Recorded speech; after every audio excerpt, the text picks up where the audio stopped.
This episode is brought to you by AG1, the daily foundational nutritional supplement that supports whole body health.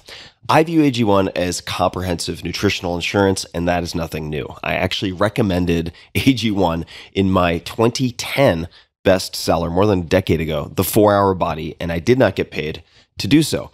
I simply loved the product and felt like it was the ultimate nutritionally dense supplement that you could use conveniently while on the run, which is, for me, a lot of the time.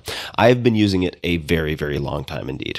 And I do get asked a lot what I would take if I could only take one supplement. And the true answer is invariably AG1. It simply covers a ton of bases. I usually drink it in the mornings and frequently take their travel packs with me on the road.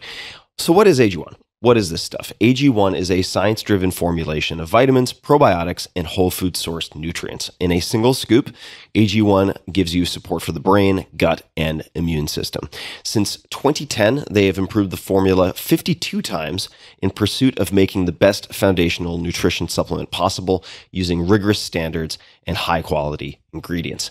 How many ingredients? 75. And you would be hard-pressed to find a more nutrient-dense formula on the market. It has a multivitamin, multi-mineral superfood complex, probiotics and prebiotics for gut health, an antioxidant immune support formula, digestive enzymes, and adaptogens to help manage stress. Now, I do my best always to eat nutrient-dense meals. That is the basic requirement, right? That is why things are called supplements.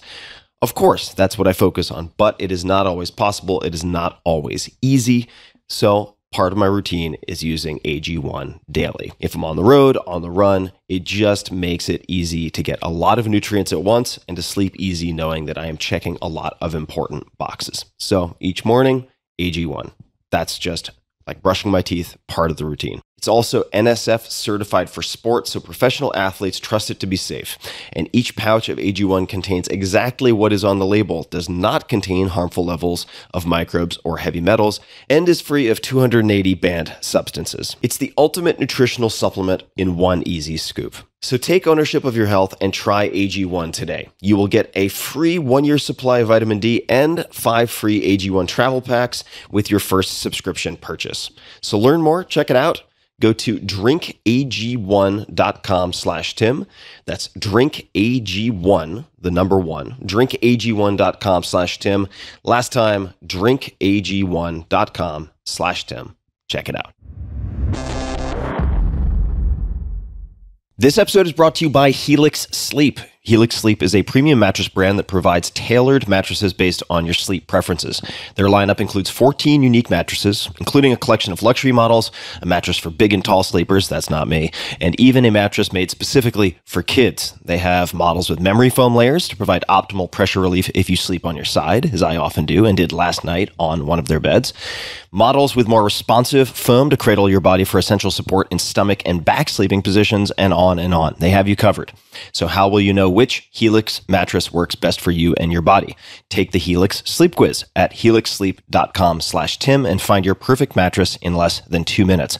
Personally, for the last few years, I have been sleeping on a Helix Midnight Luxe mattress.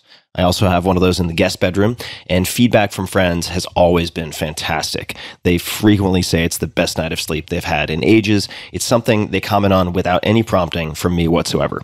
Helix mattresses are American-made and come with a 10 or 15-year warranty, depending on the model. Your mattress will be shipped straight to your door, free of charge. And there's no better way to test out a new mattress than by sleeping on it in your own home.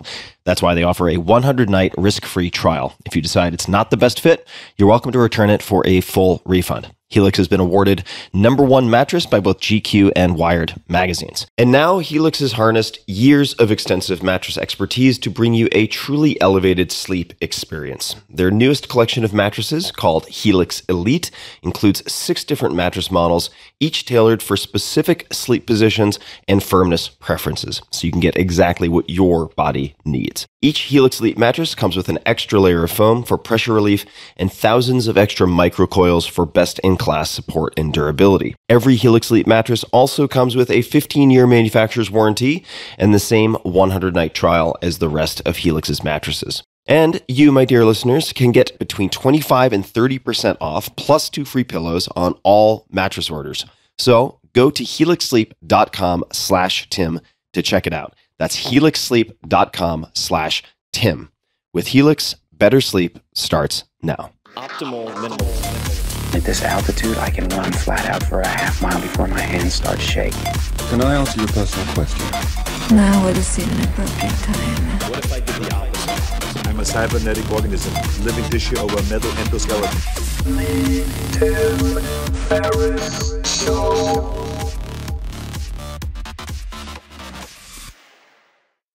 Hello, boys and girls, ladies and germs. This is Tim Ferriss. Welcome to another episode of The Tim Ferriss Show, where it is my job to sit down with world-class performers from every field imaginable to tease out the habits, routines, favorite books, and so on that you can apply and test in your own lives. This episode is a 2-for-1, and that's because the podcast recently hit its 10th year anniversary, which is insane to think about, and passed 1 billion downloads. To celebrate, I've curated some of the best, some of my favorites from more than 700 episodes over the last decade. I could not be more excited to give you these super combo episodes. And internally, we've been calling these the super combo episodes because my goal is to encourage you to, yes, enjoy the household names, the super famous folks, but to also introduce you to lesser known people I consider stars. These are people who have transformed my life, and I feel like they can do the same for many of you. Perhaps they got lost in a busy news cycle. Perhaps you missed an episode. Just trust me on this one. We went to great pains to put these pairings together. And for the bios of all guests, you can find that and more at tim.blog/combo.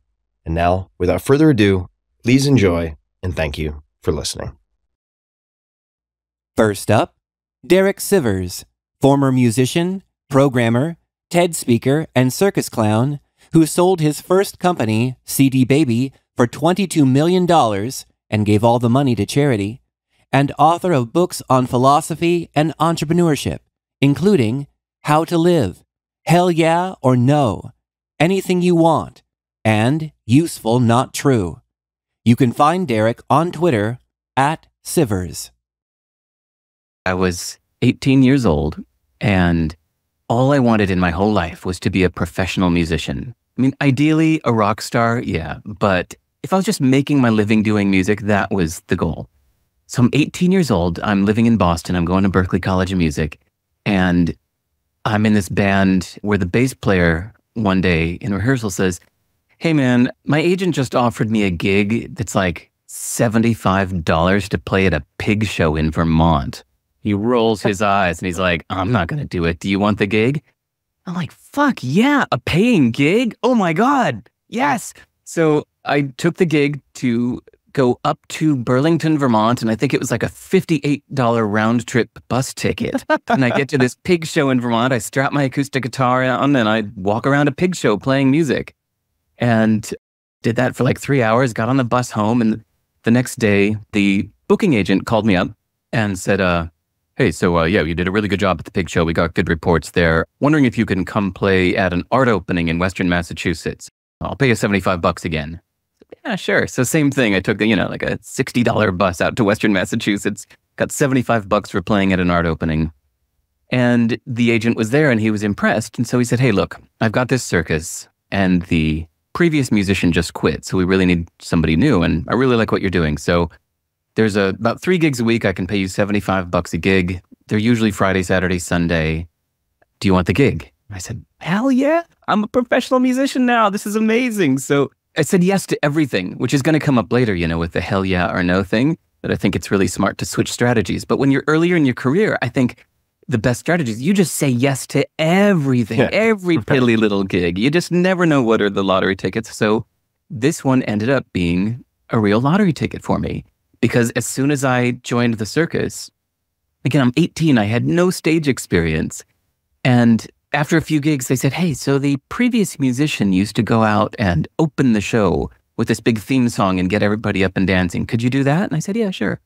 And another gig or two later, they said, "Hey, the previous musician used to close the show also with that theme song. Could you do that?" I said, "Yeah, sure." And then it was, the previous musician used to go out in between every act and get the audience to applaud and thank them and introduce the next act. Do you think you could do that? I said, yeah, sure. And I was really bad at it at first, but I got good eventually. I became like the ringleader MC of this whole circus. And I was 18 years old. So if you were to go to the circus, it would have looked like my show. And I did that for 10 years, from the age of 18 to 28. I did over 1,000 shows. And eventually, by the way, got paid more than $75. Eventually, I was getting like $300 a show, and it became my full-time living. And I even bought a house with the money I made playing with the circus. And then that led to all kinds of other things. So just so many huge opportunities, and 10 years of stage experience came from that one piddly little pig show that I said yes to this little thing. So yeah, the only reason I stopped doing the circus is when CD Baby started taking over my life, and I had to start turning down circus gigs. But yeah, that was my life for 10 years. What did you learn that made you better? What were the lessons learned that made the biggest difference in your performance as this MC? What were the biggest mistakes that you made early on that you corrected? Either one is fine. Yeah, it's kind of the same answer, is that at first I was too self-conscious because I thought it was about me. Like, I was going up on stage thinking that the audience was somehow judging me, Derek Sivers, as if I mattered, you know? So I would get self-conscious of what they thought of me. And eventually, and I think it took maybe like 10 or 20 gigs. The circus was run by a husband and wife team, and Tarleton was the name of the wife. She was the one really kind of out on the gigs and leading the circus. The husband was more the booking agent. And she's the one that like single-handedly gave me my confidence that I have today. Like sometimes when people ask me, why am I so confident? It's like, that's because of Tarleton. That's a longer story we get into. But anyway, Tarleton is the one that she just kept pushing me from backstage. Like, come on, you're up there acting like David Letterman. Like, don't do this whole kind of, yeah, I'm so cool. All right, everybody, here's the next act. Like, I think I was trying to be cool because I thought that people were judging me, right? Mm-hmm. And she said, these people came here for a show. Go give them what they came here for. And so one time I decided to go out there and just be over the top ridiculous. I went on stage and I said, ladies and gentlemen, what you're about to see is one of the most amazing things. You know, we have an elephant that is going to be coming from backstage. And I did this whole like thing in the fast talking voice and real like pizzazz to it. And the audience loved it. And I came backstage and she said, there you go. That's what people come to the circus for. So now that I've been on stage, you know, thousands of times, this really sunk in that you get on stage to give the audience what they came there for. Or even things like this interview we're doing. This isn't necessarily for you or me. We could just hang up the phone and talk. We don't need to do this, but we're doing this for the listeners. So we're going to give them something that's useful to them. This isn't about me. This isn't about you. This is about them. Mm-hmm. So that was the biggest lesson learned. Luckily, I learned that early on when I was 18, 19. And yeah. Seems like most of my friends who are what most people would consider successful in various respects can trace their confidence back to either or both and a specific woman and a specific coach or mentor of some type. It always comes down to one or both of those. Oh, Tim, you know, I've never told you about Chemo Williams. It's a great name and I want to learn more. No, I don't know anything about. This is so up your alley. I can't believe I've never told you this. Okay. Thanks for prodding me. I mean, you prompted me with that because you're right. It was a gorgeous woman, Tarleton, and it was a music teacher, Chemo Williams, but he changed my life a year or two before I met her. Okay, so imagine this. I'm 17 years old now. I'm living in suburban Chicago, and I decide to go to Berklee College of Music because I want to be a famous musician. And just like 2 or 3 months before I'm supposed to go, I see an ad in the local Chicago Tribune for music typesetting. And I'm wondering like how much sheet music I'm going to have to be writing. So I call up this classified ad in the paper and I say, can I ask you some questions about music typesetting? And he said, sure. Well, why do you want to know? And I said, because I'm about to go off to Berklee College of Music in a couple months. And he said, oh, really? He said, I used to teach at Berklee College of Music. I said, you did? Do you think you can give me some tips? He said, yeah. Here's my address. Come to my studio at 9 a.m. Thursday morning. See you then. So, and he lived like way downtown Chicago in an area I'd never been to. And I'm going to do a little foreshadowing of the story. Perfect. Right now, because when I got married years later to the woman I met when I was sitting in Times Square with you, he was one of only 3 people I invited to the wedding. It was Tarleton from the circus, Kimo Williams, my music teacher, and my first girlfriend, Camille. Those were my only 3 guests to my wedding. And Kimo Williams told the story to my family. He said, I tell people all the time, I get all these kids that want to be famous. And I say, yep, show up at my studio at 9 a.m. And he said, nobody ever does. Nobody has their shit together to show up when I tell them to. And he said, so I'd honestly forgotten that there was this kid that called from a classified ad. That was his way of saying no. No, it's just his hurdle. He was like, yeah, all right, kid, sure, here's a 7-foot hurdle. Let's see how you do. Exactly. So he said, my doorbell rings some Thursday morning at 8:59 a.m. And I open the door and there's some long-haired teenager sitting there. And so now flipping back to first person point of view is, Kimo Williams is this large black man from Hawaii that was a musician that attended Berklee School of Music and then stayed there to teach for a while. And so what he taught me in 4 lessons got me to graduate Berklee College of Music in half the time it would take. And here was his thing. He said, the reason I wanted you to study with me for a bit, he said, I know you only have like 8 weeks before you go to school. He said, I think you can graduate Berklee School of Music in 2 years instead of 4. He said, the standard pace is for chumps. I should get a t-shirt made. Yes, I know. This is like totally Tim Ferriss stuff, right? This is like, I can't believe we hadn't talked about this before, that he's the one at the age of like 17, 18 got me into this mentality. He said, where the standard pace is for chumps. The school has to organize its curricula around the lowest common denominator so that almost nobody is left out. So they have to slow down so that everybody can catch up. But he said, you're smarter than that, or anybody can be smarter than that if they want to be. So you can go as fast as you want, and here's how. And so he sat me down at the piano. He said, okay, what do you know about music theory? I said, well, I don't know. Let's find out. And he just asked me a few of these music questions, like, okay, how does a major scale go?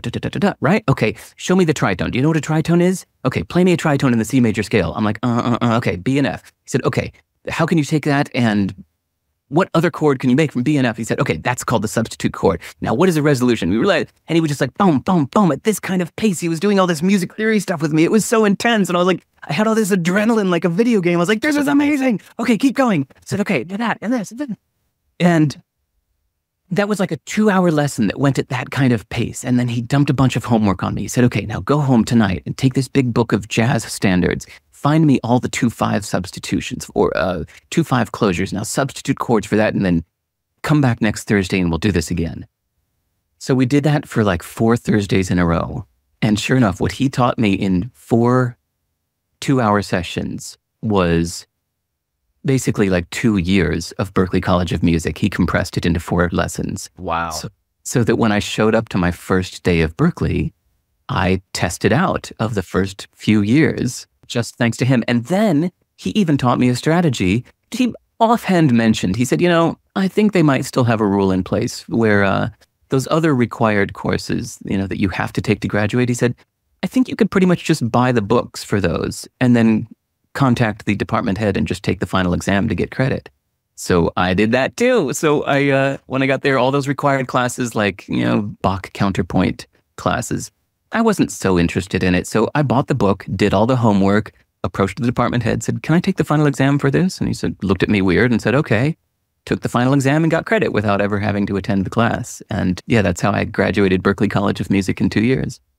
And on a related note, could you talk about, and we've talked about this a bit, but I never tire of it, relaxing for the same result? Because I think this is such a huge observation that it's incredibly important for type A personalities, or at least for me, because I have a tendency to almost want to burn the candle at both ends, to prove to myself that I'm putting forth the maximum effort. I'm leaving as little as possible to chance with certain things, but tell everybody about the bicycle experience.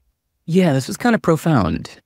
Now, granted, I didn't learn this until later, but yeah, I'd been very, very, very type A my whole life. Even before I met Kimo Williams, age of 14, My friends called me the robot because they would never see me sleep or eat or relax or hang out. I just was like so focused on being the best musician I could be that I would just practice every waking minute. If I'd begrudgingly go to a party, you know, I'd bring my guitar with me and I'd be sitting in the corner practicing my scales and arpeggios while everybody was hanging out, getting high, you know. So yeah, I've always been very type A. And so a friend of mine got me into cycling when I was living in LA. And I lived right on the beach in Santa Monica where there's this great bike path in the sand that goes for, I think it's 25 miles in the sand, something like that. The exact number doesn't matter. But what I would do is I would go onto the bike path and I would get like head down and push it as hard as I could. I would go all the way to one end of the bike path and back and then back home. And I'd set my little timer when doing this. Huffing and puffing, red face. Yeah, just red face huffing it, but like just pushing it as hard as I can. Every single thrust of the leg, just. Of course, you know, that made me quite fun if somebody was in my way on the bike path. Sure. That guy's got places to go. But I noticed it was always 43 minutes. I mean, you know, if you know Santa Monica, California, you know the weather is about exactly the same all year round. So unless it was a surprisingly windy day, it was always 43 minutes is what it took me to go as fast as I could on that bike path. But I noticed that over time, I was starting to feel less psyched about going out on the bike path. Because just mentally, when I would think of it, it would feel like pain and hard work. It sounds like right? pain and hard work. Yeah, I mean, it was, but you know, I guess at first that was okay. And after a while, I just felt like, I don't know, riding the bike, why don't I just hang out? So then I said, you know, that's not cool for me to start to associate negative stuff with going on the bike ride. Why don't I just chill for once? Like, I'm just going to go on the same bike ride, but just, you know, I'm not going to be a complete snail, but I'll go at like half of my normal pace. So yeah, I got on my bike and it was just pleasant. I just went on the same bike ride, but I was more like standing up. And I just noticed that I was looking around more. And I looked out in the ocean. I noticed that day there were these dolphins jumping in the ocean. And I went down to Marina del Rey to my turnaround point. And oh no, actually it was when the breakers at Marina del Rey, there was a penguin that was flying above me. I was like, no way. I looked up, I was like, hey, a penguin. And he shit in my mouth. I was like, bleh, bleh. Was it a penguin or a pelican? Oh, sorry, pelican. Yes, a flying penguin above my head. That would be more amazing. I was like, what did you take before your ride? So you had a pelican, So sorry. pelican shit in your mouth. That's incredible accuracy. Was that from like, how far away was it? Like 20 feet up. I mean, Wow. because I don't know if he was accurate or I was, you know. Yeah. Anyway, I had such a nice time. It was just purely pleasant. There was no red face. There was no huffing and puffing. I was just cycling. It was nice. And when I got back to my usual stopping place, I looked at my watch and it said 45 minutes. And I was like, no way. How the hell could that have been 45 minutes as compared to my usual 43? It's like, there's no way. But yeah, it was right. 45 minutes. And that was like a profound lesson that I think changed the way I've approached my life ever since.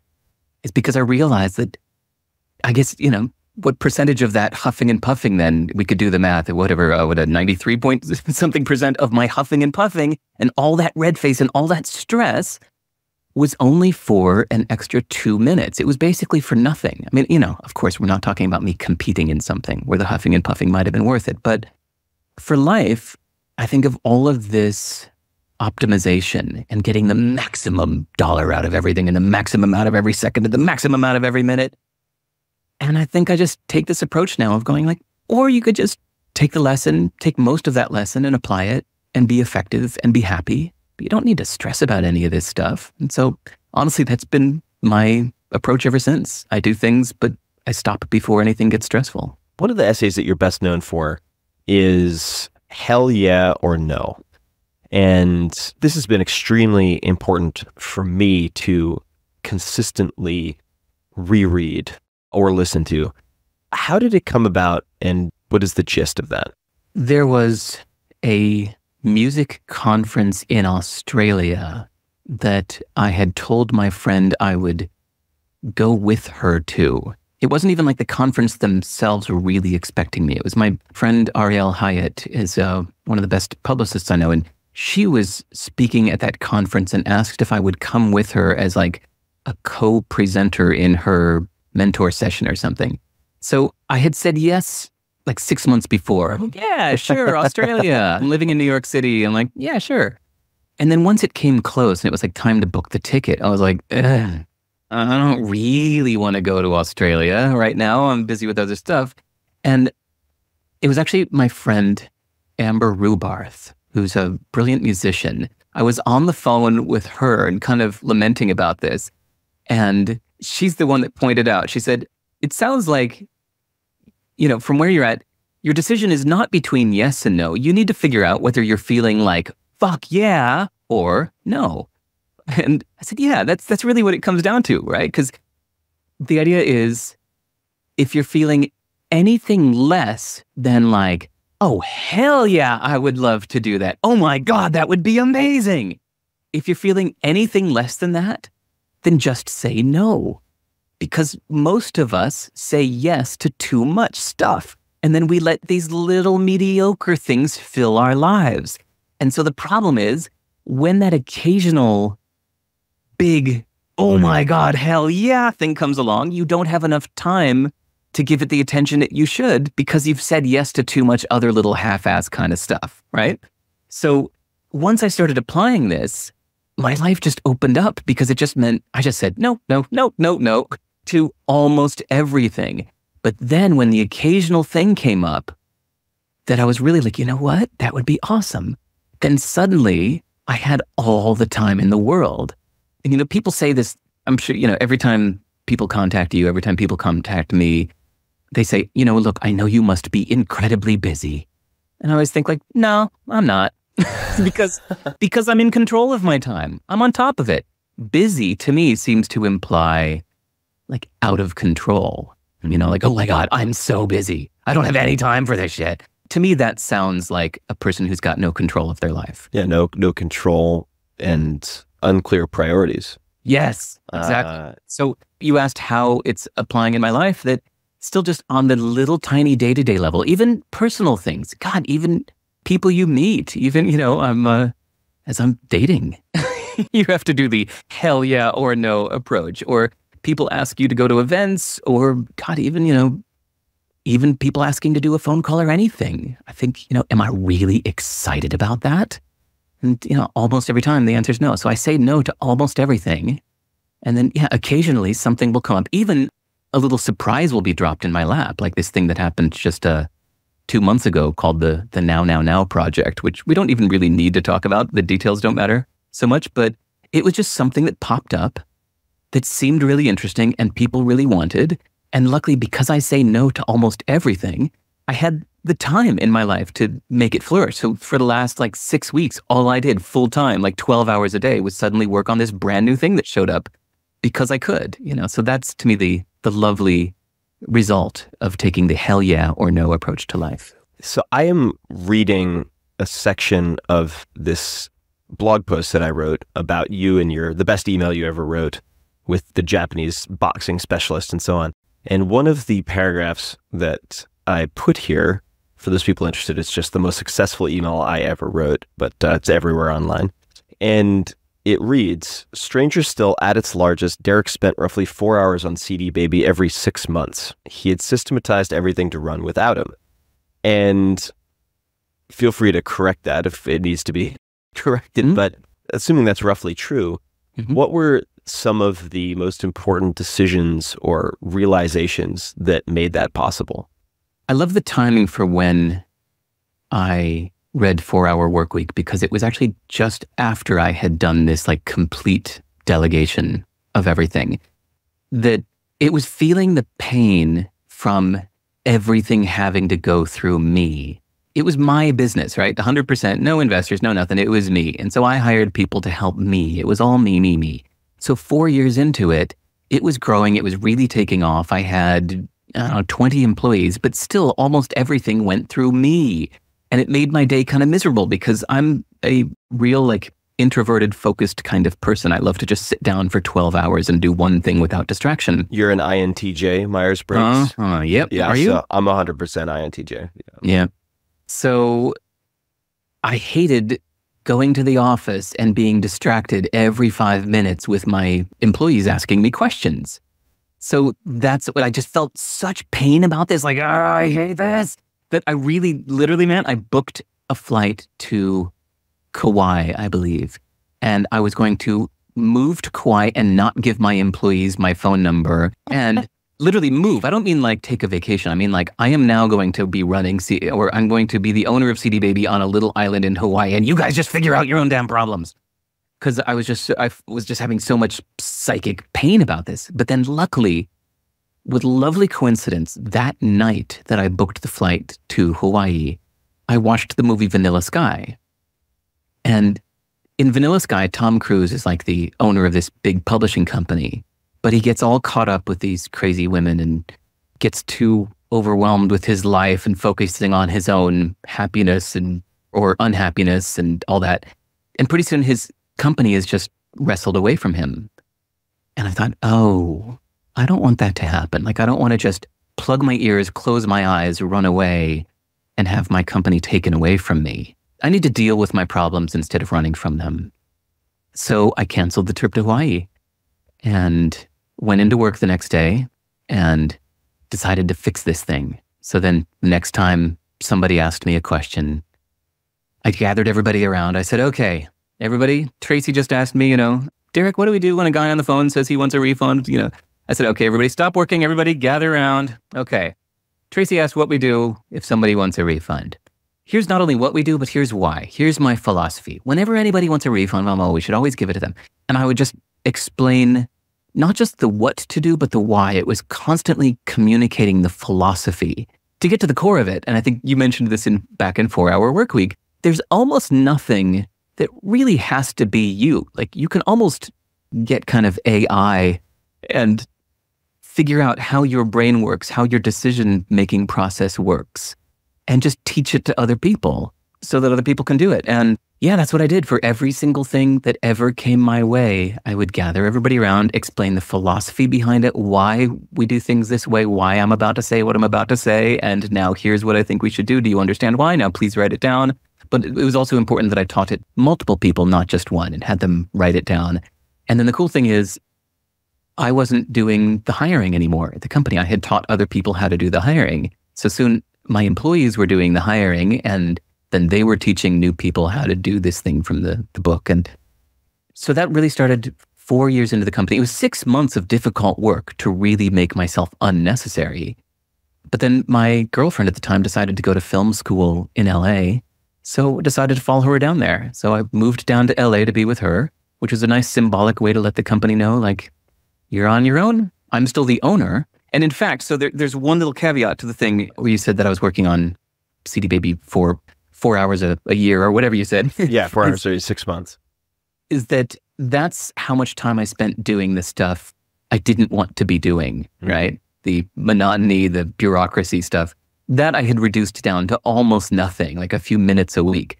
But what I was doing from 7 a.m. to midnight every single day was programming, like the future of CD Baby. And that's just the stuff that I loved doing. So it was about making my life the way I wanted it to be, working on the stuff that I wanted to be working on, and not doing the stuff I didn't. If you could have one billboard anywhere with anything on it, what would it say? My real answer, if I was taking that literally, is that I would remove all the billboards in the world and ensure that they were never replaced. Have you ever driven through India, Yeah. It's so sad. Well, I haven't driven, but right. on my way to the Calcutta ER where I spent a week, I was briefly looking out the windows. Even in these small towns in Kerala, like there's almost no space that is left without advertising. So I really admire those places, like I think Vermont and Sao Paulo, Brazil, that ban billboards. But I know that wasn't really what you were asking. So my better answer is, I think I would make a billboard that would say, "It won't make you happy," and I would place it outside any big shopping mall or car dealer. So ideally, actually, I think, what would be a fun project is to buy and train thousands of parrots to say, "It won't make you happy. It won't make you happy." And then you let them loose in the shopping malls and superstores around the world. That's my life mission. Anybody with me? Let's do it. What advice would you give your 30-year-old self? And place us, if you would, for where you were at 30 and what you were doing? At 30, well, let's see. I had just started CD Baby at 30. But I think the biggest advice I would give to my younger self, or more like knowledge learned, like, hey, younger self, you should know this now, is that women like sex. Didn't know that until I was 40. I think I didn't get that. I think through, like teenage movies or whatever, we're kind of taught the opposite. That's like, men always want sex and women don't. I don't know why the media portrays it like that. But later I found out that's not true. But I think the more interesting answer is that my advice to my 30-year-old self would be, don't be a donkey. And what does that mean? Well, I meet a lot of 30-year-olds that are trying to pursue many different directions at once, but not making progress in any, right? And then, or they get frustrated that the world wants them to pick one thing because they want to do them all. And I get a lot of this frustration, like, but I want to do this and that and this and that. Why do I have to choose? I don't know what to choose. But the problem is, if you're thinking short term, then you're acting as if you don't do them all this week, that they won't happen. Mm-hmm. But I think the solution is to think long term, to realize that you can do one of these things for a few years and then do another one for a few years and then another. So what I mean about don't be a donkey is, you've probably heard the fable about, I think it's Buridan's donkey. It's a fable about a donkey that is standing halfway in between a pile of hay and a bucket of water. And he just keeps looking left to the hay or right to the water, trying to decide, hay or water, hay or water. And he's unable to decide, so he eventually falls over and dies of both hunger and thirst. So the point is that a donkey can't think of the future. If he did, he'd clearly realize that he could just go first drink the water and then go eat the hay. So my advice to my 30-year-old self is, don't be a donkey. You can do everything you want to do. You just need foresight and patience.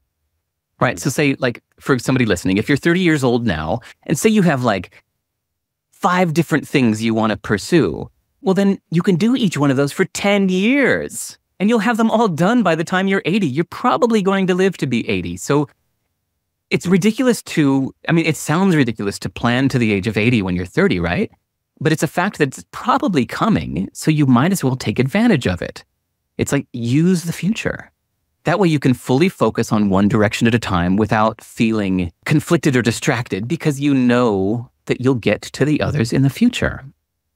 And I think you could also, just to build on that, I agree. I think most people, and this is not something I've thought up on my own, but they overestimate what they can achieve in a day or a week. So they have 20 items on their to-do list, but they underestimate what they could achieve in a year or even 2 years. And the way that, for instance, if you look at a lot of what I've done, much of which ended up being a result of accidental discoveries, but you had the book career, but then you had the angel investing started around 2007, 2008. And I treated that as a 2-year self-imposed MBA. And it was like, okay, I want to try this and really focus on it for 2 years. And I'm not going to expect to have any financial return, but just as an MBA, I'm going to sink this amount of cost into it, which was identical to Stanford Graduate School of Business at the time, and assume that the network and relationships and lessons I would learn would be worth that 2 years. And just viewing them as 2-year experiments, which I did with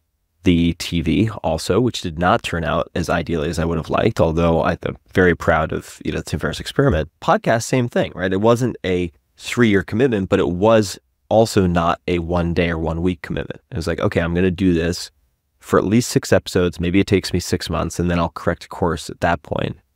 But yeah, you do, I think a lot of 30-year-olds feel pressured, or younger, or older for that matter, to pursue many, many things in parallel, when if you were just to tweak that slightly and make them serial, the results would be much better. Yeah, that's a really hard lesson to learn. We can even say it right now. It's really tough. I even find that now. Yeah. Constant challenge. Just a quick thanks to one of our sponsors, and we'll be right back to the show. This episode is brought to you by Wealthfront. There is a lot happening in the U.S. and global economies right now. A lot. That's an understatement. Are we in a recession? Is it a bear market? What's going to happen with inflation?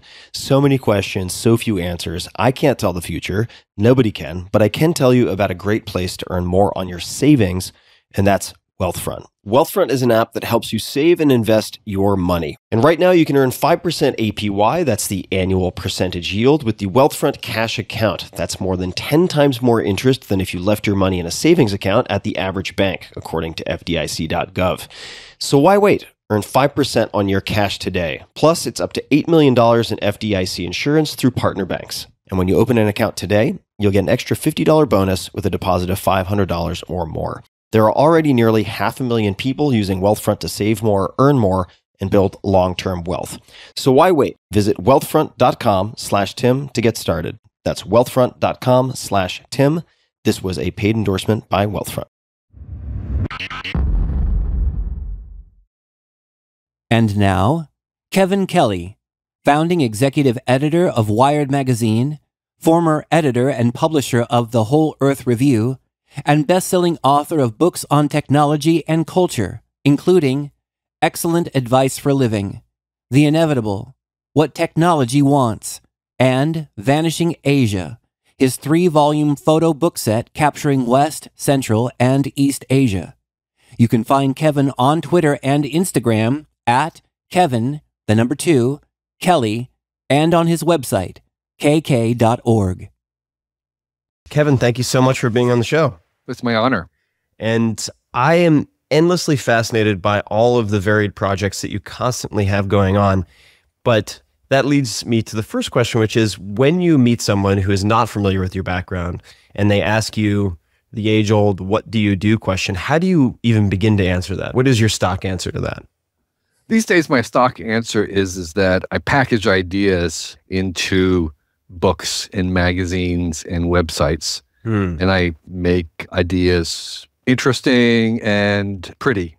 Well, I like the pretty. That's we'll come back to the aesthetic aspect. I think that's a really neglected piece of the entire puzzle. You do have, of course, a background. A lot of people are familiar with your background with Wired, but perhaps you could give folks a bit of background on yourself.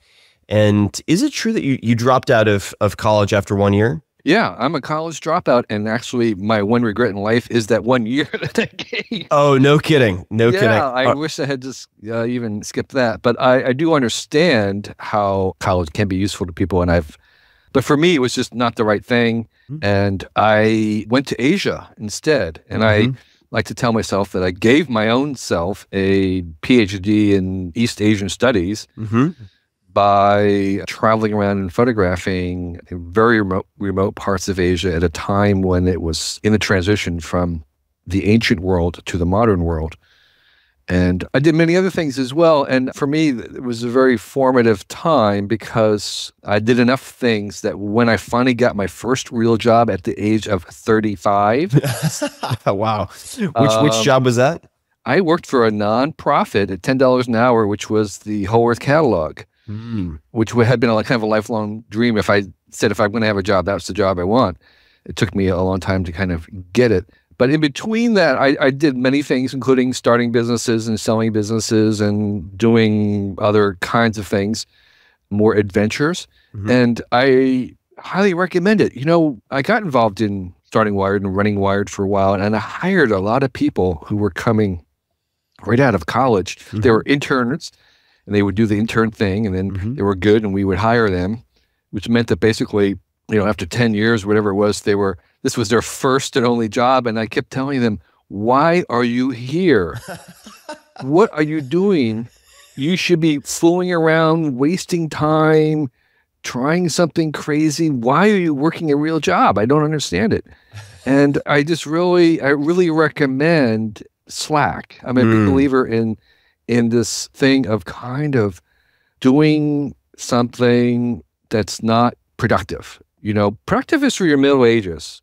When you're young, you want to be prolific and make and do things, but you don't want to measure them in terms of productivity. You want to measure them in terms of extreme performance. You want to measure them in kind of extreme satisfaction. It's a time to kind of try stuff. And I think... Explore the extremes. Exactly. Explore the possibilities. And there are so many possibilities, and there's more every day. And it's called premature optimization. You really want to use this time to continue to do things. And by the way, premature optimization is a problem of success too. It's not just the problem of the young; it's the problem of the successful more than even of the young. But we'll get to that. Yeah. That's a long answer. That might turn into a therapy session for me at this precise moment in time, in fact. But when you are exploring that slack, I would imagine many people feel pressured, whether it's internal pressure or societal, familial pressure, to get a real job, to support themselves. And a lot of the decisions are made out of fear. They worry about being out on the streets, or it's a nebulous terror or anxiety. How did you support yourself, for instance, while you were traveling through Asia when you left school? I totally understand this anxiety and fear and stuff. But here's the thing. I think one of the many kind of life skills that you want to actually learn at a fairly young age is the skill of being like ultra thrifty, minimal, kind of this little wisp that is traveling through time, in the sense of learning how little you actually need to live, not just in kind of survival mode, but in kind of, in a contented mode. And I learned that pretty early by backpacking and doing other things, and especially in Asia, was I could be very happy with very, very little. And go onto websites and stuff and look at sort of like the minimum amount of stuff, food, say, that you need to live, your basic protein and carbohydrates and vitamins, and how much actually, if you bought them in bulk, how much it would cost. I mean, you build your own house, live in a shelter, a tiny house, you don't need very much. And I think trying that out, building your house on the pond like Thoreau, who's a hero of mine in high school, is not just a simple exercise, it's a profound exercise, because it allows you to get over the anxiety. Even if you aren't living like that, you know that if the worst came to worst, you could keep going at a very low rate and be content. And so that gives you the sort of confidence to take a risk, because you say, what's the worst that can happen? Well, the worst that could happen is that I'd have a backpack and a sleeping bag, and I'd be eating oatmeal and whatever, and that'd be fine. And I think if you do that once or twice, you don't necessarily have to live like that, but knowing that you can be content is tremendously empowering. That's basically what I did. It was, living in Asia where the people around me had less than I did, and they were pretty content. You realize, oh my gosh, I don't really need very much to be happy. And did you save up money beforehand with odd jobs, or did you do odd jobs while on the road? A bit of both? I did odd jobs before I left. I was traveling in Asia at a time when the price differential was so great that it actually made sense for me to fly back on a charter flight to the US and work for 4 or 5 months. And I worked basically odd jobs. I worked from working in a warehouse, packaging athletic shoes, working in a kind of technical sense of it's really just hard to describe, but it was kind of in a photography related job where we're reducing printed circuit boards down to little sizes to be shipped off to be printed, and driving cars to whatever else I could find. And that at that time made more money. I could live on probably 2 years from those couple months of work. So I didn't really work while I was traveling until I got to Iran in the late 70s. And there was a very high-paying job, which was teaching English to the Iranian pilots who worked for the Shah. But I had sworn I was never going to teach English, so I actually got a job in Bell Helicopter who was teaching English to the pilots. But my job was running a little newsletter for the American community there. And I worked there until I was thrown out by the coup. That was another story. Why did that? Now, just a couple of comments. So number one, for those people listening who are saying to themselves, already perhaps creating reasons why they can't do what you did now due to different economic climate or whatnot, it is entirely possible to replicate what you did. You just have to choose your locations wisely for that type of differential. Absolutely. And I should also just mention to people that part of the reason I'm so attracted to Stoic philosophy, whether that be Seneca or Marcus Aurelius, is exactly because of the practice of poverty, not because you want to be poor, but so that you recognize not only that you can subsist, but then you can potentially be content, or even in some cases be more content with a bare minimum. So for people who are more interested in that, I highly recommend a lot of the Stoic writings, and you can search for those on my blog and elsewhere. But let me just add to that. There's actually a new age version of that was sort of popular a generation ago. And the search term there is volunteer simplicity. Volunteer simplicity. Right. And so the idea is poverty is terrible when it's mandatory, when you have no choice. But volunteer version of that is very, very powerful. And I think attaching names sometimes to things, it makes it more legitimate. But imagine yourself practicing voluntary simplicity. And that, I think, is part of that Stoic philosophy. But there was a whole kind of a movement. A lot of the hippie dropouts were kind of practicing a similar thing. And there was, a whole best practices that resolved around that. You can make up your own. But I think it's, to me, an essential life skill that people should acquire. And when you go backpacking and stuff like that, that's part of it. That's the beginnings of trying to understand what it is that you need to live as a being. And you can fill that out in any way you want, but that's a good way to experiment. Now, you have become certainly a world-class packager of ideas, but also at synthesizing and expressing these ideas. I love your writing. I've consumed vast quantities of it. In fact, I'm here right now on Long Island where I grew up, and I used to sneak into my parents' shed to read old editions of the Whole Earth catalog for inspiration. It was I suppose the equivalent of my internet at the time. And from that all the way to 1,000 True Fans, which of course, I sort of shout from the rooftops for people to read. How did you develop that skill of writing and communicating? A lot of people associate that with schooling, but it doesn't appear to be the source for you. Yeah. So in high school, I would call myself a very late bloomer. I don't recall myself having a lot of ideas. There were a lot of other people and kids in my high school that I was very impressed with because they seemed to know what they thought and were very glib and articulate. And I wasn't. I was a little bit more visual in that sense. I was trying to decide whether to go to art school or to MIT because I was really interested in science. So I set off to Asia as a photographer. So it was, basically no words at all. It was just images.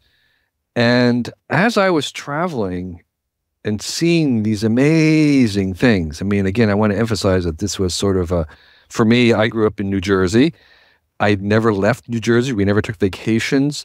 It's hard to describe how parochial New Jersey was back in, the 1960s. I never ate Chinese food. I never saw Chinese. It was a different world. And then I was thrown into Asia and it was like, oh my gosh, everything I knew was wrong. And so that education was extremely, extremely powerful. And I think that gave me something to say. And I started writing letters home and I tried to describe what I was seeing. And so I had a reason to try to communicate. And that was the beginning of it. But even then, I don't think I really had much to say. It wasn't really until the internet came along.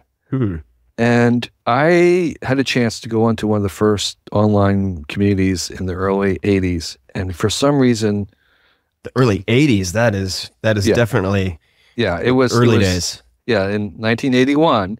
And so these were private. It wasn't the kind of wide open internet. These were a little experimental. In fact, it was the New Jersey Institute of Technology in Rutgers that had this experimental online community that I got invited on, and we can talk about how that happened. But it was just luck and a friend. And I found that there was something about the direct attempt to just communicate with someone else in real time, just sending them a message or something that crystallized my thinking. How did it crystallize your thinking? Just not to interrupt, but was it the immediate feedback loop? It was the idea that teachers have since done a lot of studies where they had kids write an essay on something as an assignment, and then they would also be instructed to write some email to a friend or something, and then they would grade both of the compositions, and they would find that inevitably the email that the kids were writing was much better writing. Because when you're trying to write a composition, there's all these, we have all these attitudes or expectations, or there's this kind of a writerly sense. There's all this other garbage and luggage and baggage on top of that. But when we're just trying to send an email, we're directly trying to communicate something. We're not fooling around. We're not trying to make it literary, and all that were just direct stuff. And so the writing there was always much more direct and concrete. Okay, that's the usual thing that happens when you're trying to write is you're not concrete enough, but when you're email, it's like all concrete. And so it was getting out of the whole kind of writerly stuff and just pure concrete communication that really made it for me. And what I discovered, which is what many writers discover, is that I write in order to think. Yeah. It was like, I think I have an idea, but when I begin to write it, I realize I have no idea. And I don't actually know what I think until I try to write it. So writing is a way for me to find out what I think. It's like, I don't have any ideas, that's true. But when I write, I get the ideas. And that was the revelation. And so by being forced to communicate online and there was none of this expectation. It was just like, okay, just write an email. I can do that. I don't have to write an essay. I don't have to write something nice. I'm just going to write, 140 characters. I can do that. But while I was doing that, I had an idea that I didn't have before. Mm-hmm. And so it was like, oh my gosh, this is a idea generation machine. It's by writing. It's not that I have these ideas and I'm going to write them down. No, I don't even have them until I write. I'm so glad you brought that up because I was just recently, a few things related to that. I was reading an interview with Kurt Vonnegut, who's one of my favorite authors. For people who aren't familiar, check out Cat's Cradle, perhaps, as a starting point. Hilarious guy. And he, at various points in his career, taught writing to make ends meet. And he would, number one, not look for good writers. He would look for people who are passionate about specific things. So that's something I want to reiterate to people who don't feel writerly, is that go out and have the experiences and find the subjects, the things that excite you. And as long as you're true to your voice, which is related to the email point, I threw out my first 2 drafts of, I'd say, a third of the 4-hour work week because they were either too pompous and Ivy League sounding, way too much. I mean, horrible. Or too slapstick because I felt like I had to go to the other extreme. And then I sat down and I wrote as if I were composing an email to a friend after 2 glasses of wine, and that's how I found my voice, so to speak.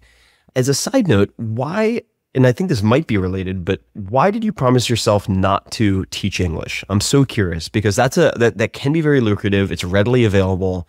When you were traveling, why did you commit to yourself not to teach English?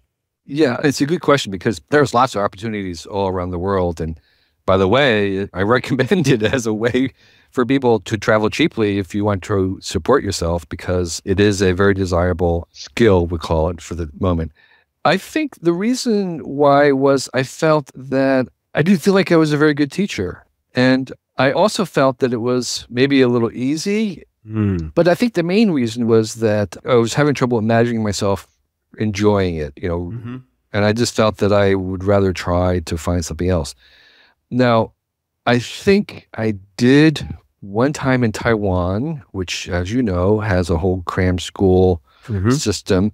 I think a friend, I substituted for a friend once, and I think that maybe confirmed to me like my idea that while there was sort of like, all I have to do is just talk. I mean, there's really not much skill involved at all.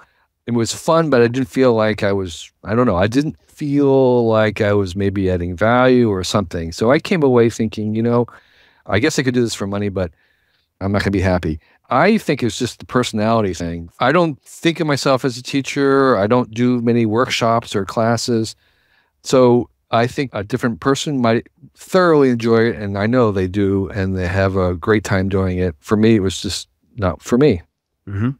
Got it. No big deal. I think this is an important thing is that, it takes a long time to kind of figure out what you're good for. And part of where I'm at right now and where I got eventually was really trying to spend time on doing things that only I could do. And even when I could do something well, but someone else could do it, I would try and let that go. That's a discipline that I'm still working on, which is not just things that I'm good at, but things that only I'm good at. So that was something I was sort of trying to start early on, which is like, a lot of other people can do this and they're happy doing it.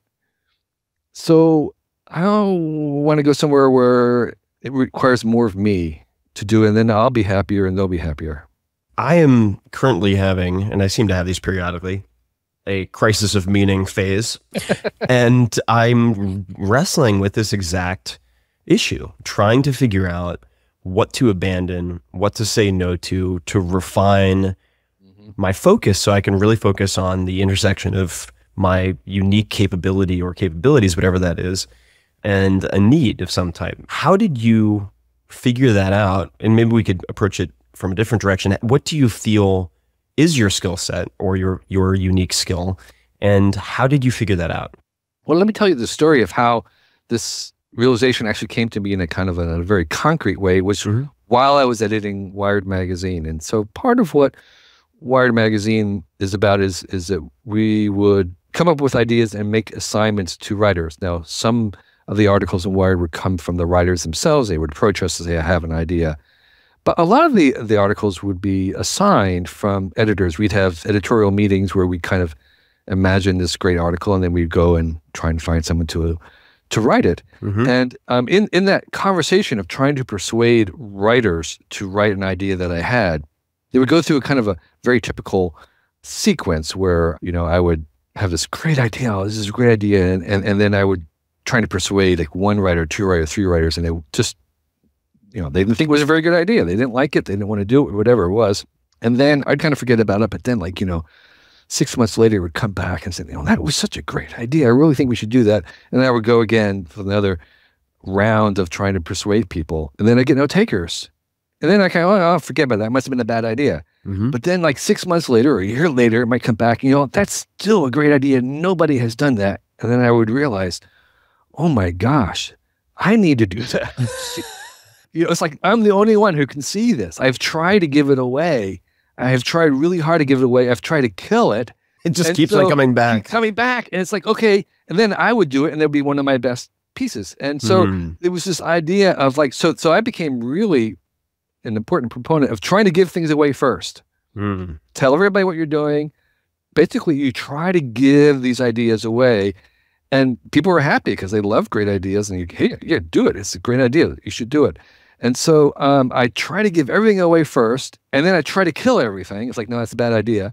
And then it's the ones that keep coming back that I can't kill and that I can't give away that I think, maybe that's the one I'm supposed to do. Interesting. Because no one else is going to do it. I mean, I've been actively trying to get, and then of course, if someone else is doing it, you should see someone else competing or trying to do it. It's like, oh yeah, you go ahead, do it. I'm not going to race against you. Yeah. That's crazy because there's two of us. You do it. And so that generosity is actually part of this. Your vetting process. Exactly. And so that's when I kind of realized it. But that doesn't answer the question of, well, how do you find out what it is? And all I can say is, and I don't want to be flip, but all I can say is it's going to take all your life to figure that out. Right. That is, in fact, here's what it is. Figuring out is what your life is about. I mean, that's what life is for. Right. Life is to figure it out. And then, so every part of your life, every day is actually this attempt to figure this out. And you'll have different answers as you go along. And sometimes there may be directions in that. But that's basically what it is. And you were very transparent about confessing this. But I have to tell you that even from hanging around a lot of very accomplished people, a lot of successful people that we would be on the covers of magazines, they also go through exactly the same questioning. I mean, no matter how big of a billion-dollar company they have, they come up to the same thing. Well, what's my role in all this? Why am I here? What am I useful? What am I doing that nobody else can? It's a continuous, in fact, as we'll come back to, being successful makes that even more difficult. Why is that? Because of the what I call the creator's dilemma, which is very much the same thing as the innovator's dilemma. Which is that it's a true dilemma. In fact, in the sense that there's no right answer. But the question is sort of, is it better to optimize your strengths or to invest into the unknown, into places where you're weak? And or places you haven't explored. Yeah, any accountant in any business will tell you that it absolutely makes more sense to take your dollar. You'll get a higher return by investing into what you're good at. Already, whatever it is. This is the pursuit of excellence. This is the Tom Peters and the whole entire movement, which is you move uphill, you keep optimizing what you know, and that by far is the sanest, the most reasonable, the smartest thing to do. But when you have a very fast-changing landscape like we live in right now, you get stuck on a local optima. You get stuck. And the problem is that the only way you can get to a higher, more fit place is you actually have to go down. You actually have to head into a place where you are less optimal. You have no expertise. There's very low margins. There's low profits. You look foolish. There'll be failures. And if you've been following a line of success, that is very, very difficult to do. It's very difficult for an organization. It's literally almost impossible for an organization who's been excellent and successful to do. It really is. So, which presents a lot of opportunity for that's why the startups start there. The reason why startups start is because they're operating in an environment that no sane big corporation would want to be in. It's a market. It's low margins, low profitability, unproven, high failure. I mean, it's like, who wants to operate there? Nobody. The only reason why startups operate is they have no choice. Right. Yeah, it's the gift of few options, right? Right, exactly. So in terms of success binding, I think you have to be unsuccessful. Who is successful wants to be unsuccessful. It's very, very hard to let go of that success. And so that's one of the things that works against someone really continuing on this life journey of finding out what they're really good at. Because here's the thing, is that successful companies and successful people generally try to solve problems with money. You buy solutions. And we all know that money is not the full answer for innovation. Basically, if you could purchase innovations, all the big companies would just purchase them. Okay, it's the fact that these innovations often have to be found out without money, through other means. Again, that's the advantage to the startup, and it's a disadvantage to the successful companies because they got money and they just want to buy solutions. But most of these solutions you can't buy. You have to kind of engineer in this very difficult environment of low margins, low success, low profits that no one really wants to be in, but the startups are forced to be in. That's also an advantage, I would think, for beginners or novices compared to experts. They have less vested identity, less inertia to have to reverse. And that goes back to my suggestion, the meaning of why slack and fooling around when you're young is so important, because a lot of these innovations and things are found not by trying to solve a problem that can be monetized. Yeah. It's in exploring this area without money. I mean, money is so overrated. It really... Could you elaborate on that? Because I feel like this is a sermon I need to receive on some level. There's several things to say about it. One is, obviously if you're struggling to pay bills and mortgages and stuff, there's a certain amount that's needed. But here's the thing, is that accumulating enough money to do things is really a byproduct of other things. It's a kind of a lubricant in a certain sense rather than a goal. And great wealth or extreme wealth is definitely overrated.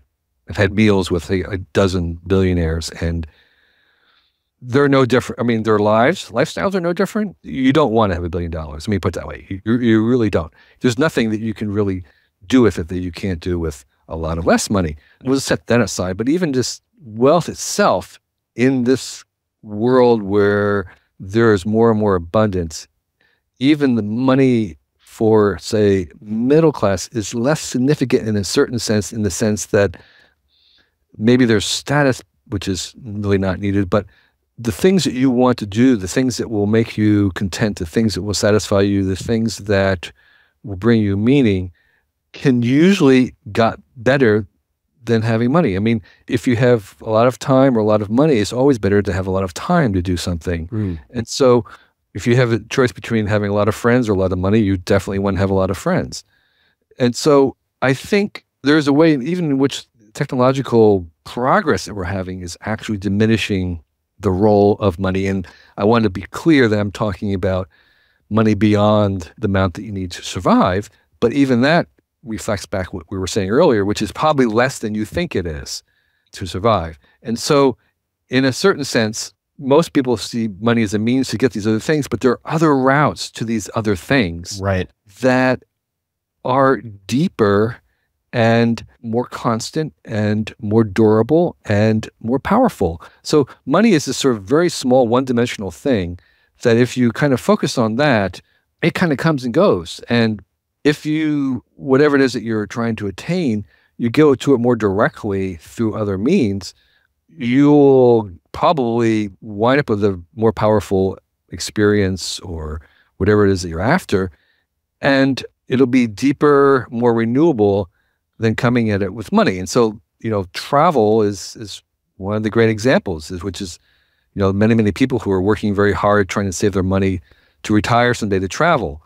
Well, I decided to flip it around and travel when I was really young, when I had zero money. Mm-hmm.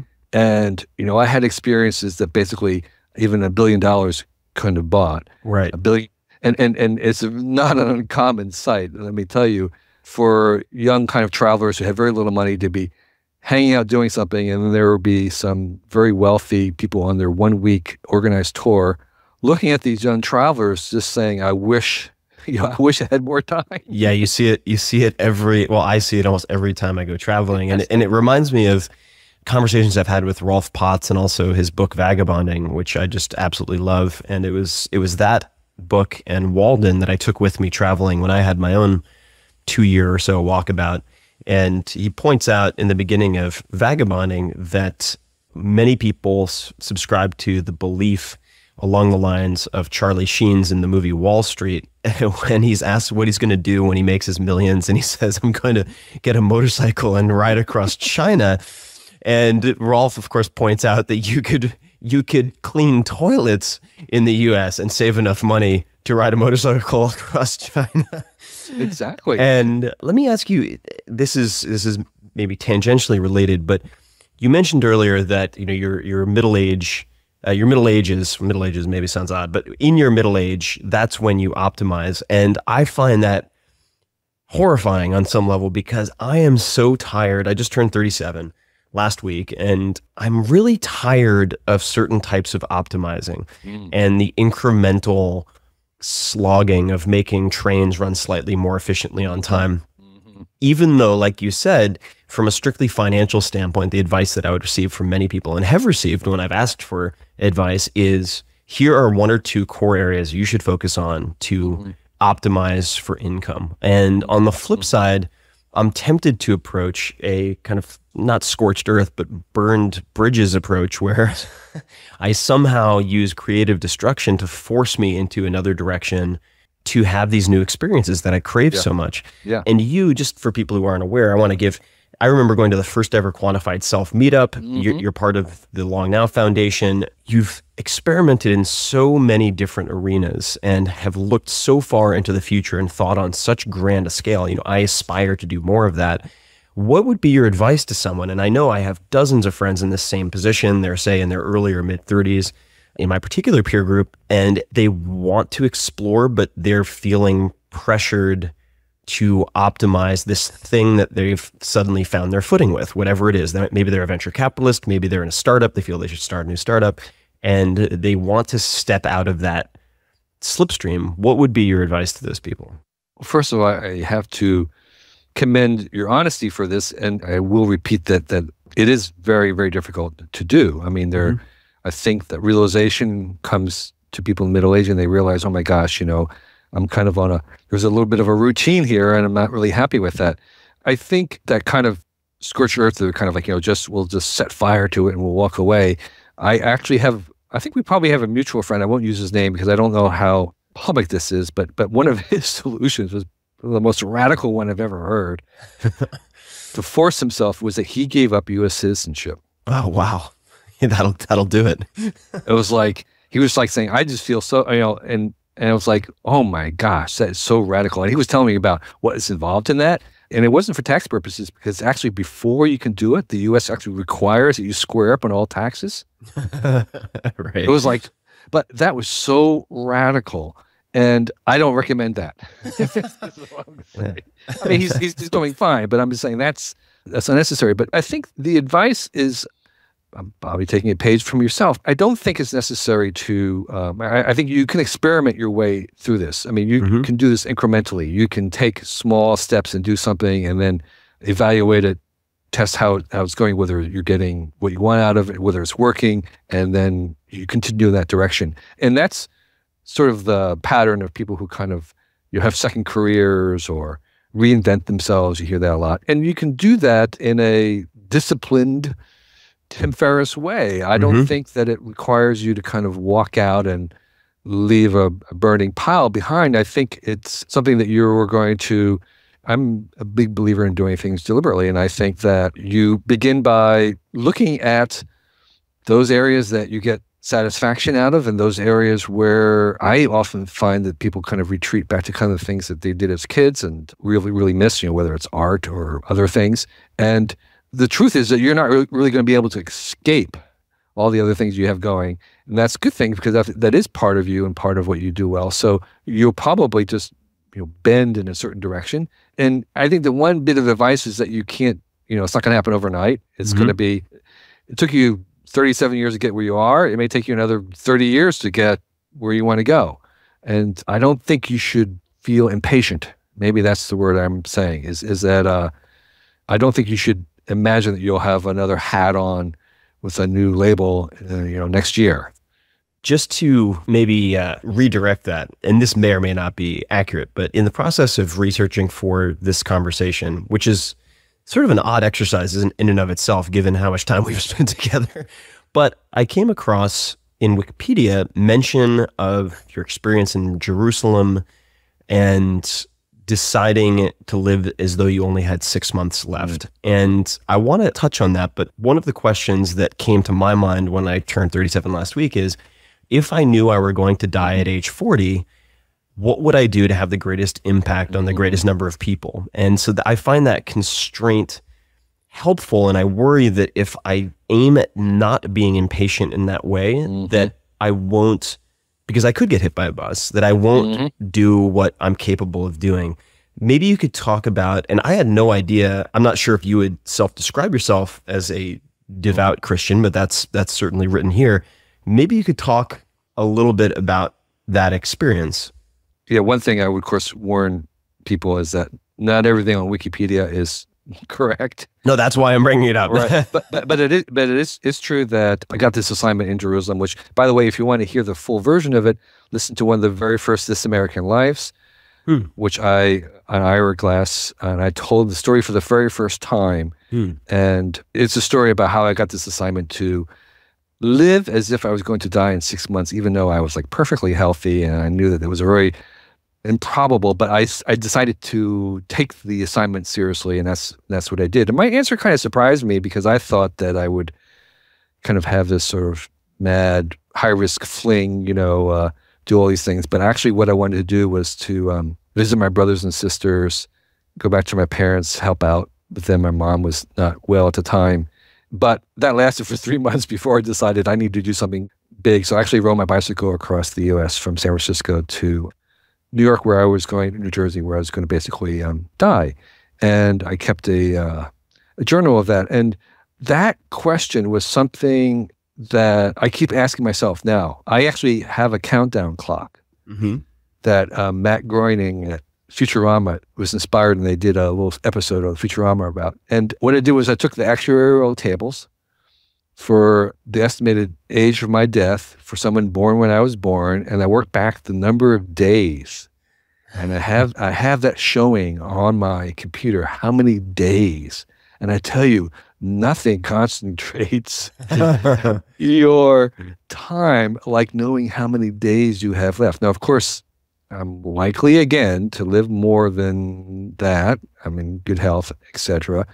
But nonetheless, there is something that really, I have 6,000 something days. It's not very many days to do all the things I want to do. And so I think your exercise is really fantastic and commendable. And there's two questions. What would you do if you had 6 months to live? And what would you do if you had $1 billion? And interestingly, it's the convergence of those two questions. Because it turns out that you probably don't need $1 billion to do whatever it is that you're going to do in 6 months. Right. And so I think you're asking the right question. And the way I answer it is, you want to keep asking yourself that question every 6 months and really try to answer it. And I try to, do that on a kind of a day-by-day basis. I learned something from my friend Stuart Brand, who organized his remaining days around 5-year increments. He says any great idea that's significant, that's worth doing for him, will last about 5 years from the time he thinks of it to the time he stops thinking about it. And if you think of it in terms of 5-year projects, you can count those off on, a couple of hands for even if you're young. And so the sense of mortality of understanding that it's not just old people who don't have very many, you're 20 years old, you don't have that many 5-year projects to do. And so I think that's maybe part of the philosophy of thinking about our time, and whether, even if you believe in the extension of life, longevity, living to 120, you still have to think in these terms of what are you going to do because you don't know if you'll live to be 120. What are you going to do if you have a year, and what would you do with $1 billion? And what's the intersection of those two? Does religion play a large part in your life right now? In a certain sense, not in a kind of a ritualistic sense. I just wrote a book called What Technology Wants. Excellent book. I highly recommend it. It was a theory of technology, and I was trying to put technology in the context of the cosmos. So I think what religion gives me is permission to think about cosmic questions. I'm right in the middle of finishing a Kickstarter-funded graphic novel that's about angels and robots, and the intention there was to fictionalize the idea that robots would some days have souls, but these souls would be coming from angels. And so that there was this intersection of these two kind of possible worlds of conscious robots who were ensouled by angels. And the reason why this was sort of interesting was that the idea was that the angels that ensoul us have been trained. They had been given moral guidance. But if you don't give the spirit some kind of moral guidance, then they can wreak havoc. And so it was this idea that when we make robots, we're actually going to have to train them to be ethical. You just can't make a free being and not train it. So it was a way to rehearse and think about some of the consequences of technology today. So I think my religion gives me permission to ask those questions without embarrassment, to say, what is the general direction of the arc of evolution? What is it pointed somewhere? How does technology fit into the greater cosmos? What does it mean? What drives it? Why is there more of it? Is this a good thing? So I think having a kind of, I consider this kind of an other view. So I have a other view that I'm sympathetic to other worldviews. I don't necessarily have to believe all the other worldviews, but I get the idea that if you have another worldview, that can be very helpful in seeing other worldviews. So people have a worldview even though they don't know it, but I have a worldview and I know that I have a worldview. I mean, really, everybody has a religious or a spiritual orientation. Even if they're atheists, they still have one. And so there are some assumptions that are at the basis of it. And I like to question assumptions, including my own assumptions. Two things I can't resist asking, and we can spend as much or as little time on this as you'd like, but recently grappling with a lot of these issues that I've been grappling with, some of which are existential, some of which are related to death, limited time on the planet, I've become deeply fascinated by indigenous use of plant medicine. And I've had some very transformative experiences that are difficult to put into words because they make you sound like a complete crazy person. But otherness, yes, yeah. There's a somethingness that is very difficult to communicate without sounding like you should be institutionalized. What do you think the role for people who aspire to do the greatest good in the world? What is the role of that type of direct experience? And is it possible to benefit from that type of, for lack of a better descriptor, spiritual experience without a religious framework around it?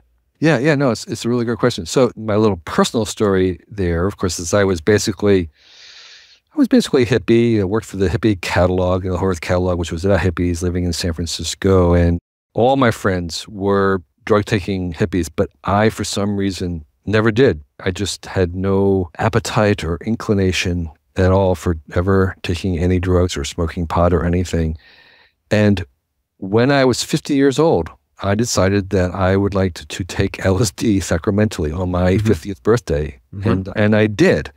And I arranged with, I had a guide and I had appropriate setting and I had some acid that came from a source that was extremely reliable. Mm-hmm.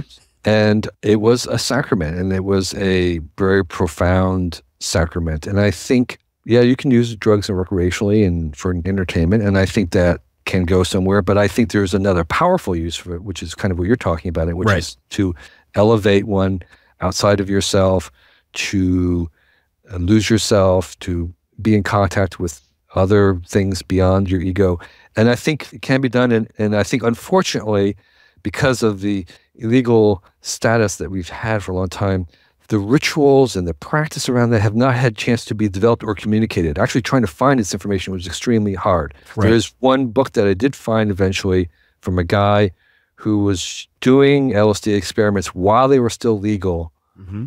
and was able to accumulate enough wisdom about it that would be the one place I would point people to. But I think it is important that the context and expectations and the setting, they call it, that revolves around it, is very important. And I do believe that these can be extremely profound and powerful experiences for good. They can remain long after, and most people who understand this and don't abuse it understand that, in fact, that experience was not in the pill, it was not in the chemical. It was a real experience. And so, unfortunately, there's so much other stuff circulating around the use of these drugs and the misuse of them that kind of information is often very, very difficult to find.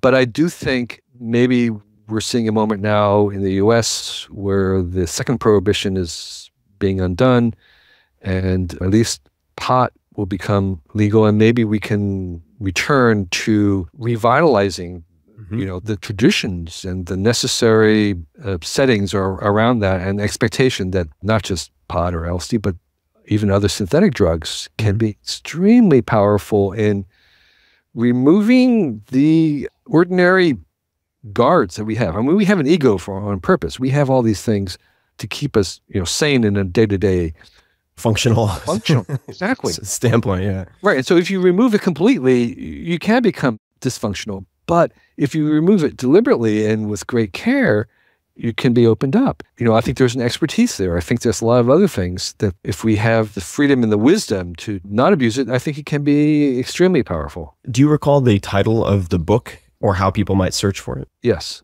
So this is one of the many resources that I recommend in my book, Cool Tools. Mm-hmm. And Cool Tools is a big catalog of possibilities. It has about 1,500 different items. A lot of them are kind of like hand tools, pliers and the great cordless drill.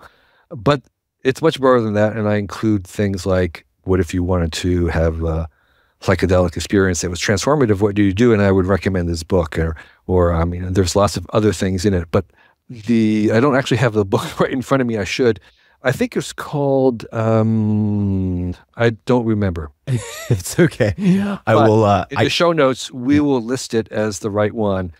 And there's also a little tiny book that came from England. It was a cartoon guide that gave kind of a an unjudgmental view of all the different drugs there were and what each one kind of did and didn't, and what the plus and minuses are without, recommending or forbidding them. It's just saying this is what it is.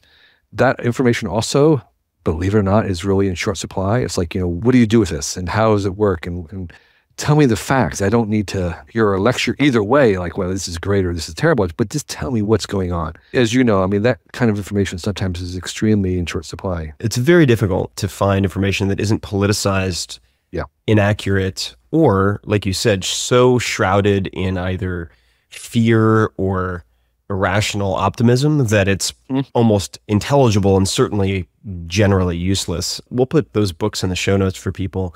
I want to come back to one thing you said far earlier, and that was related to the pieces that you tried to give away that eventually wouldn't die and came back.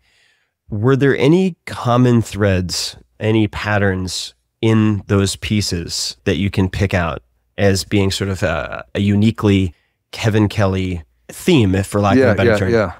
One of the things that I discovered in my 6 months of trying to live as if I was going to die in 6 months, because as I was coming closer to that date, which happened to be Halloween, October 31st, I kept cutting off my future. I mean, I may be like you, I kind of tend to live in the future much more than the past. I'm always imagining, I'm saving this for someday when I'm going to do this. I'm kind of looking forward, I'm going to do this here. And so I was very much in the future. And then something that future was being cut down day by day. And I was like, and I was thinking like, why am I taking pictures? I'm not taking photographs because I'm not going to be here in another 2 months or something. So there was all these things that I'm kind of cutting out. And as I was cutting them out, I had this realization, which was the thing I took away from this thing, which was that I was becoming less human. That to be fully human, we have to have a future. We have to look forward to the future. That is part of us, is looking into the future. And so after I came out of that, and I kind of embraced that and was saying, well, you know, that future forward facing, that's what I do. That's what I want to do. That's what I write about. And in thinking about the future, one of the things that is very hard, because the paradox about the future is that there are lots of impossible things that happen all the time. And if someone from 100 years from now were to come back and tell us things, there's a lot of stuff we're just not going to believe. It's just like, that's crazy. Just like if we went back 100 years and told them what was going on now, they would say, you know, that's just not going to happen. I mean, we could even go back 20 years. I could go back 20 years and say, we're going to have like, you know, Google Street Views of all the cities of the world, and we're going to have, you know, encyclopedia that's for free, that's edited by anybody. You know, it's like they would say, you know, there's no way. And I would tell them, you know, most of it's for free. They were saying, there's no economic model in the world that would allow for that. And there isn't. But here it is. So the dilemma is that any true forecast about the future is going to be dismissed. Any future that is believable now is going to be wrong. And so you're stuck in this thing of, if people believe it is wrong, if they don't believe it, you know, where does it get you? You're dismissed. And so there is this very fine line between saying something that is right on the edge of plausibility and at the same time right on the edge of having a chance of being true. And what I discovered that was helpful in trying to get away from the kind of assumptions that bind us to just kind of extrapolate was to think laterally, was to go sideways. One thing, just take whatever it was that everybody knew and say, well, what if that wasn't true? What would be a good example of that, or an example? Like everyone says, okay, Moore's law will continue. Well, what if Moore's law didn't continue? What would that mean? What would happen? And you can maybe, I could say for the audience, but I'll just, even to remind me, Moore's law is, what is it, every 18 months?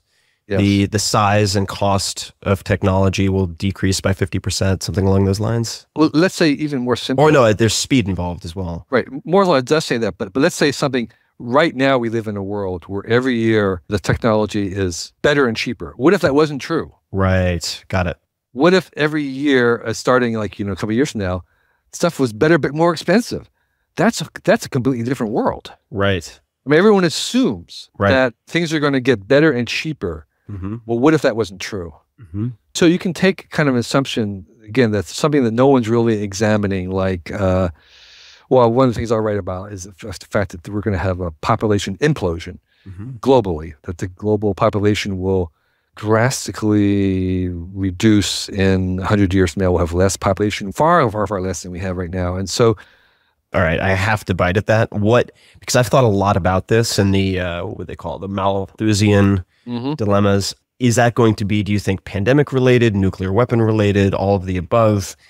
None of those. None of those. No. AI coming in the rise of the machines. No. Okay. It's just pure demographics. So if you look at the current trends in fertility rates in all the developed countries, everywhere except for the US, they're already either below replacement level. So replacement level means that you're just sustaining the population just replaces itself. If it's below, it means that there's getting less and less. So Japan, all these, you know, Europe, they're all below replacement. The US is an exception only because of immigration.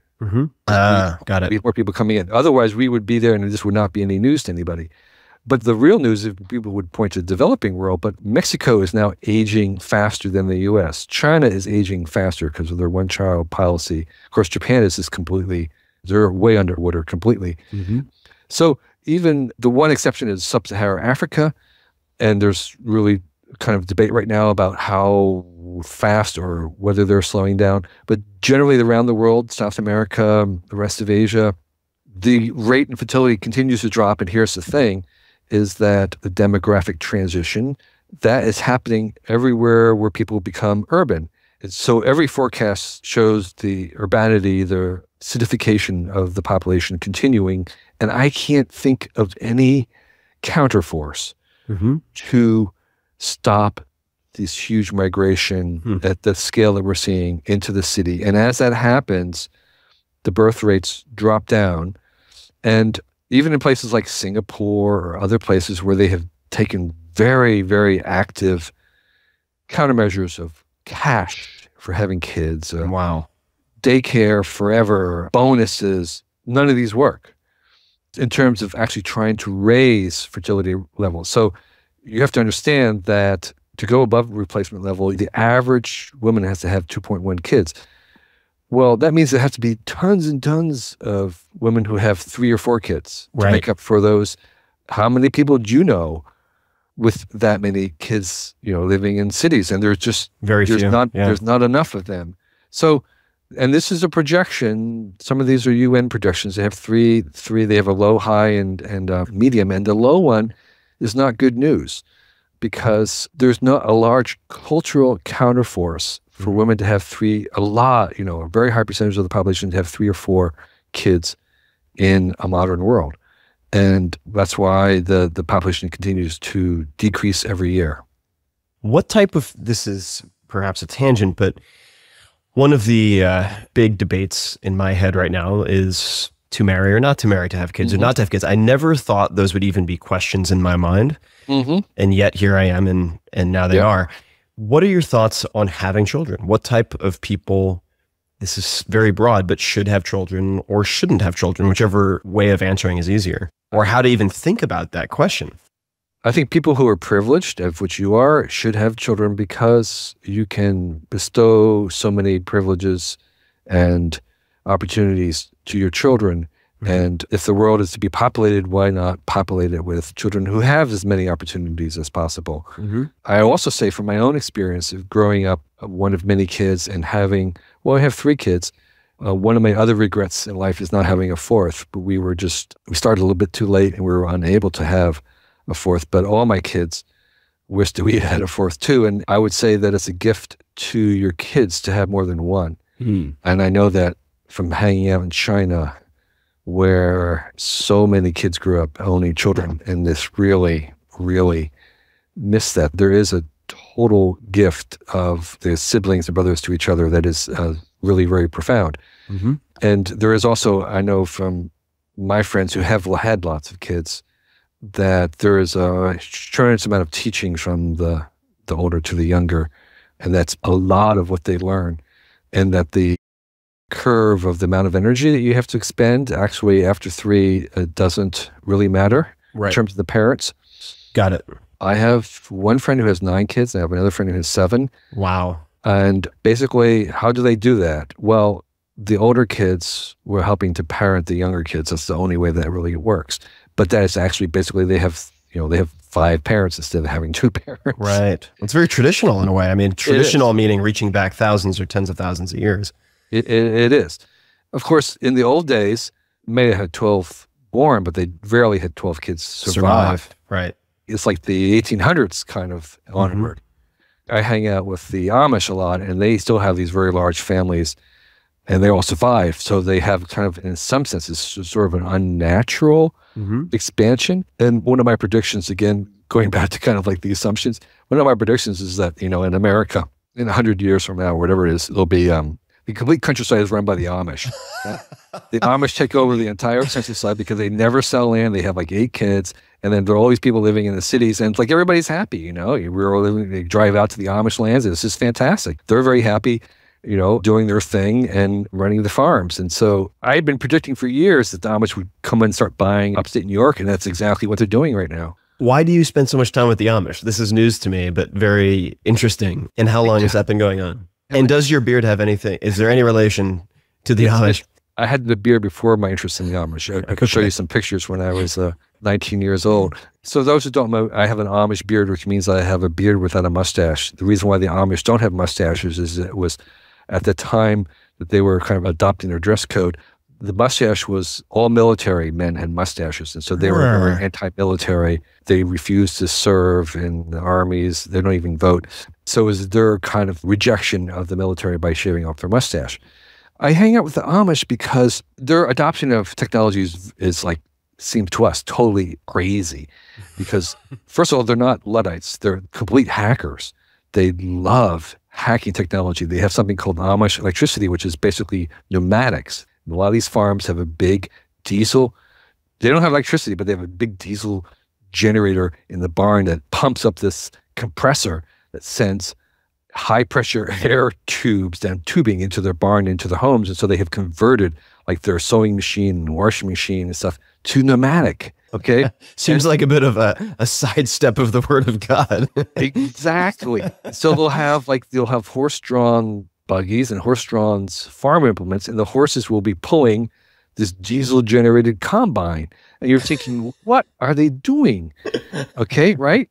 But in fact, if you look at our own lives, and I've done this many times, I can ask you, Tim, or you can ask me, there'll be some weird thing, like we don't have TV in our house, but I've got internet. It's like, well, what is that about? Right. So we all have these things, but here's the difference, is the Amish do it collectively. They're very selective. They're selecting their technology collectively as a group.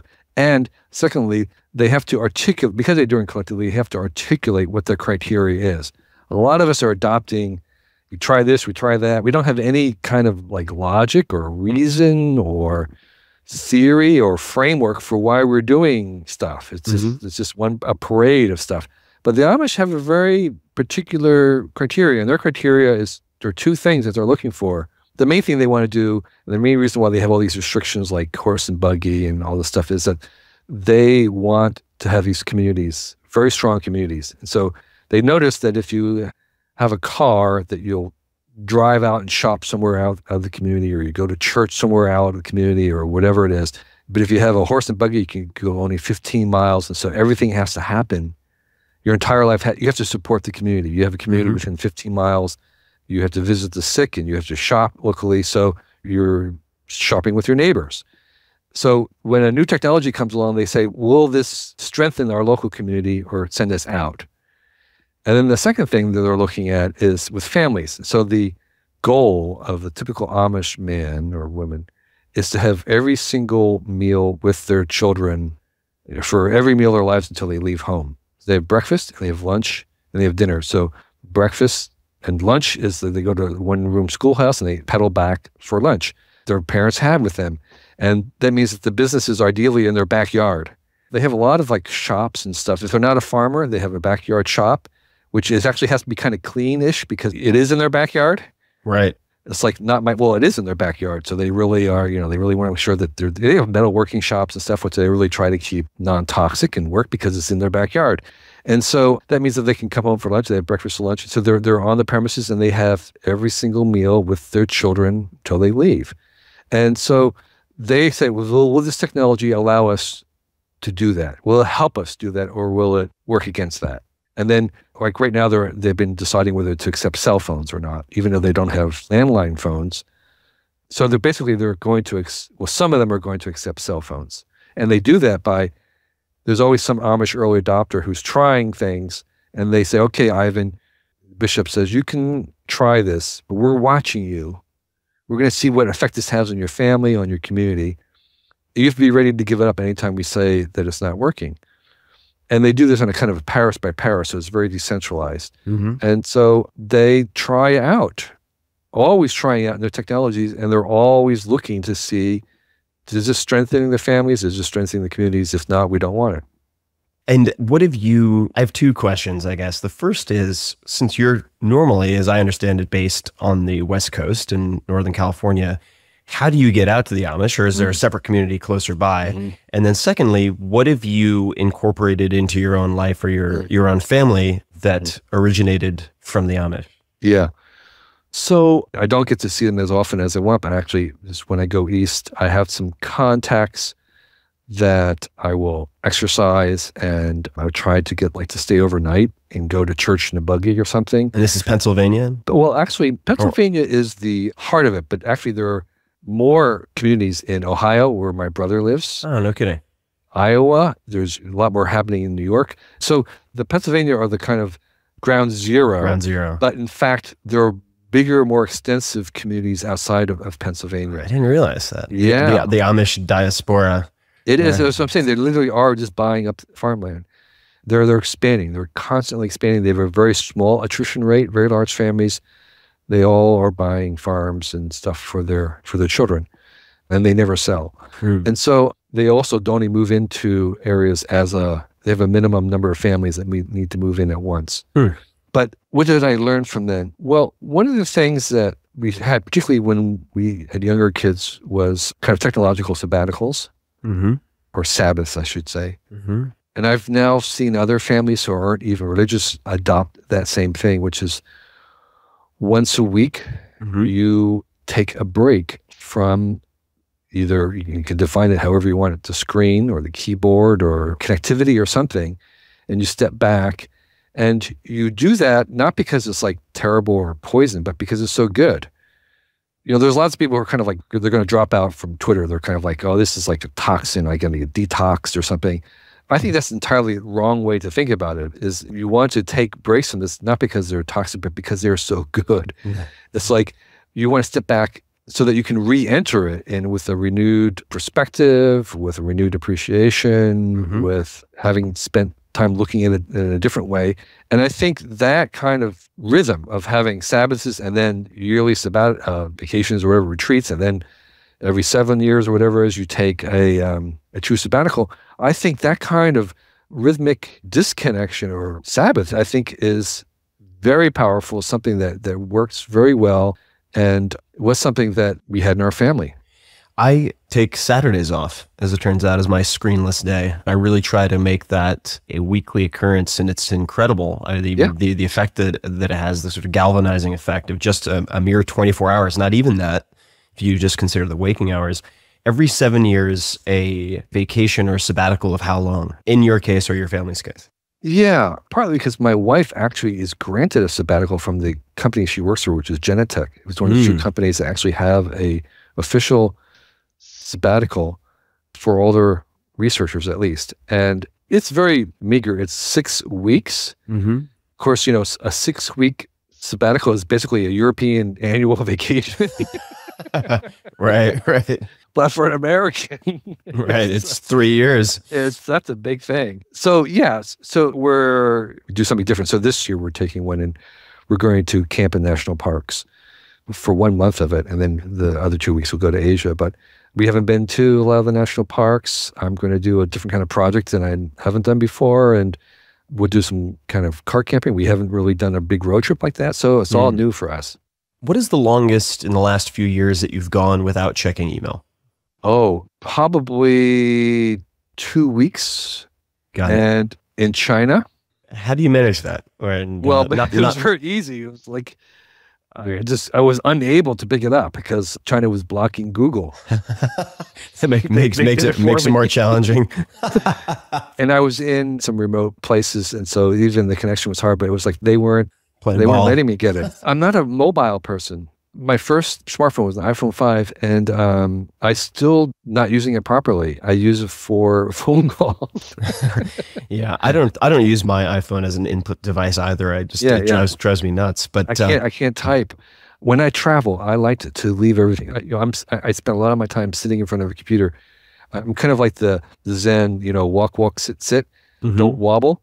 So I'm here, I'm really online. And then when I leave this studio, I don't want to be connected at all, and I won't be. And I'm not checking email, I'm not checking this other stuff. And I can go days, typically I'll go days without checking, even in the US, if I'm traveling. And then if I'm overseas, I will go probably 3 or 4 days before I get the email. That's pretty typical. Let me shift gears just a little bit. I'm looking at longnow.org. I recommend everybody take a look at it, the Long Now Foundation. And humans are generally, I would say, pretty bad at thinking long-term. Certainly when it comes to habit change, very, very high failure rate with long-term incentives. You're going to get diabetes in 20 years, for instance, as opposed to you'll have more sex if you have a six-pack when it comes to diet. But the Long Now Foundation, I just want to read a few things on this website for people. So the Long Now Foundation was established in 1996, written as 01996, to creatively foster long-term thinking and responsibility in the framework of the next 10,000 years. Then you have the 10,000-year clock, which is a monument-scale, multi-millennial, all-mechanical clock as an icon to long-term thinking. The Rosetta Project, building an archive of all documented human languages. Long Bets, featured bet is here, Warren Buffett, Protege Partners LLC, a public arena for enjoyable, competitive predictions of interest to society with philanthropic money at stake. And then Revive and Restore, which is bringing extinct species back to life. So there is a lot here. Can you explain to people? I've greatly enjoyed many of the seminars and speeches of the Long Now Foundation. I'm a supporter. I suppose I've even spoken there on stage, and love the email synopses that Stuart sends out. What is the function of the Long Now Foundation, and what is the value? The Long Now Foundation is kind of reactive. It's reacting to the very inherent short-term bias that our society, particularly this technological society, particularly say the Silicon Valley, exhibits, which is often a focus on the next quarter, the next 2 quarters, the next year, results needing to be immediate, instant satisfaction. If something's not on Netflix streaming, we don't even wait for the DVD. It's this really kind of very fast-paced, short-term thinking, and also somewhat blinded by the fact that we don't have a lot of a sense of history either, that we're kind of ignorant about what's happened in the past. And so the term, the long now, came from Brian Eno, who noticed that we have a very short now, which is like the next 5 minutes, the last 5 minutes. And so the long now is an attempt to kind of expand that so that we, as a society and as individuals, would try to think about things at a generational or civilizational scale. So like, how about like working on something that might take longer than your own lifetime to accomplish? So you start something now, then maybe make it so that it might take like the cathedrals of old. What if we were trying to make something that, might need 25 years to accomplish? How can we do that? So we're trying to encourage people to think in that perspective, to take that perspective, and then to maybe move in that direction. We're not necessarily saying we have to have like the Asimov's Foundation, where we have to have like a master plan for the next 100 years and we're going to plan out the future. No, we're agnostic about what it is that people make or do. We're just saying that it would benefit thinking about the long term. And I've often heard some people who advise do counseling to individuals about kind of thinking about the long term in your own life, even though you might want to act kind of locally and be spontaneous. But you do want to kind of keep in mind the fact that, you'll be around for a while, whether it's putting some savings away or working on a skill that might take some time, more than the 6 months or a year to acquire, or, whatever it is, that you can have both perspectives. And so we're not attempting to get rid of the need for people to survive, the need for companies to have a profit this year. We're saying there can be additional perspectives in addition to that, where we commit to like a program of science research where it's pure science, and the results of this, say, in mathematics, is one of the most profound things that we can invest in, even though most of the things in the beginning seem to be non-utilitarian. They don't have any purpose, but we know from our own history that, in 20 years, they'll pay off in some way or other. And so being able to kind of construct a society so that we can allow the rewards of long-term investment, long-term thinking, long-term perspective, that would make us a better civilization. I'd love to perhaps jump into some rapid fire questions, and they don't have to even be rapid. But just some fire questions. Or just some fire questions. The questions will be rapid. The answers can be as short or as long as you'd like. What book or books do you gift or have gifted the most to other people outside of your own books? There is a short graphic novel by Daniel Pink called Junko. And it's career counsel advice. It's aimed at young people. It's a graphic novel. It's a cartoon, basically, and it's aimed at young people as trying to teach them how to become indispensable. Mm-hmm. And I've given that away to young people because it's, for me, the best summary of, again, it's not like how to become successful. It's how to become indispensable to. That's right. It's Adventures of Johnny Bunko or something like that. Yeah.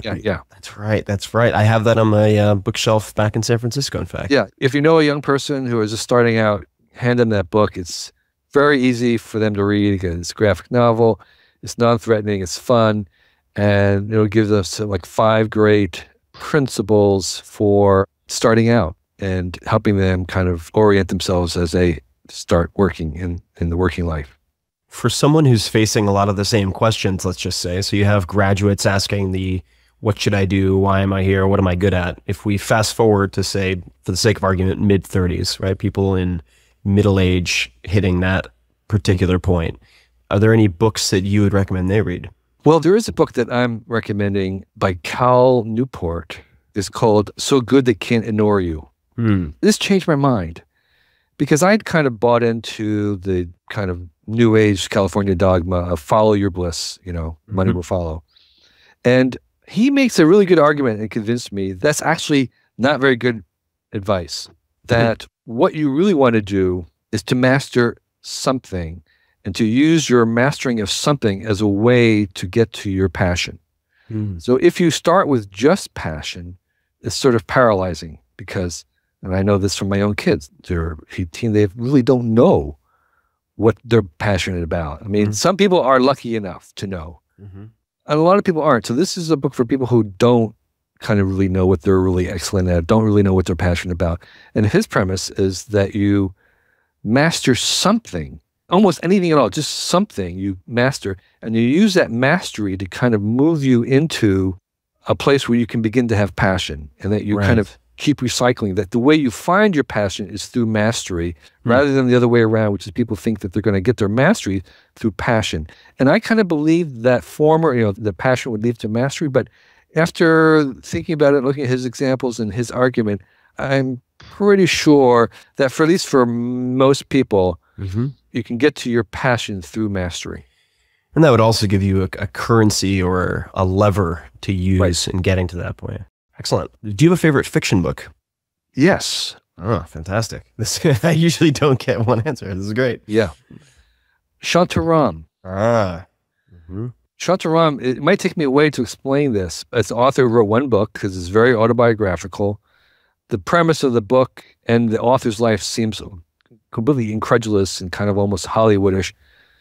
But what you get from it, where it's set in India, it's in the slum of India, and you get an incredibly vivid, immersive, deep, and in some ways uplifting view of India and the underworld in India and that part of Asia.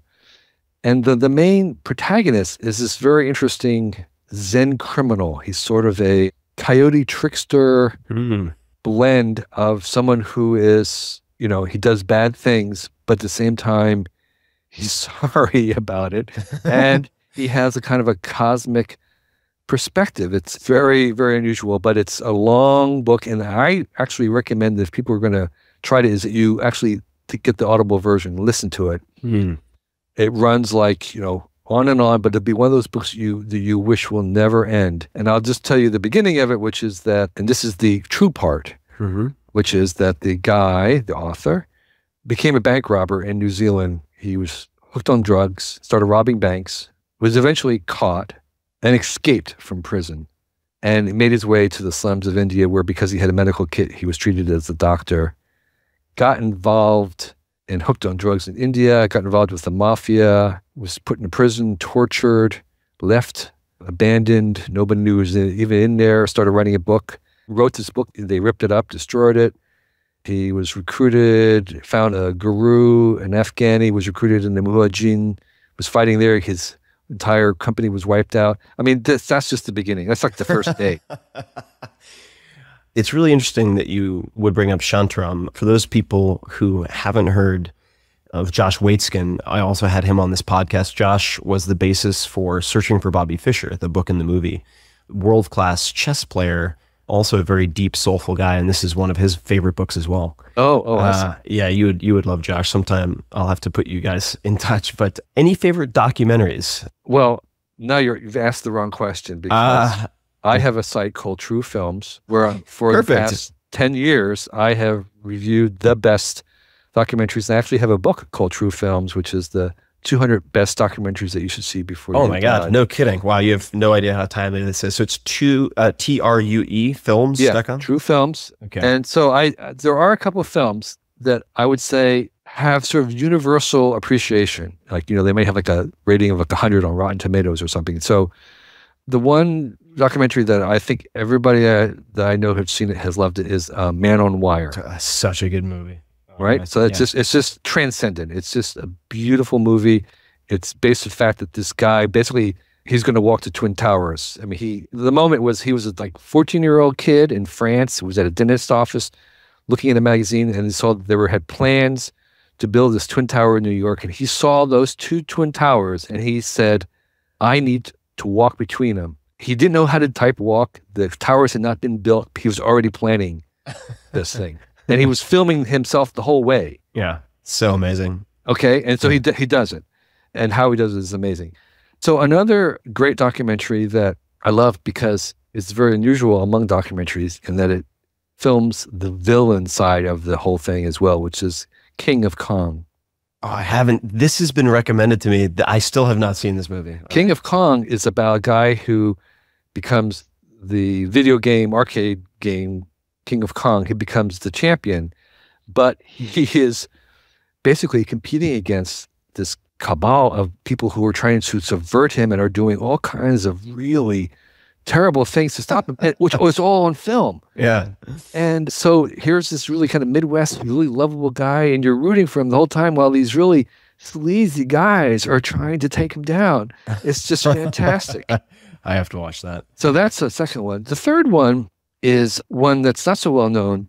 It's called State of Mind. Mm-hmm. And it's about the spectacles in North Korea, which these two filmmakers had access to, and they followed several different young athletes who were practicing for this spectacle. And in these spectacles, of course, what it is people are pixels.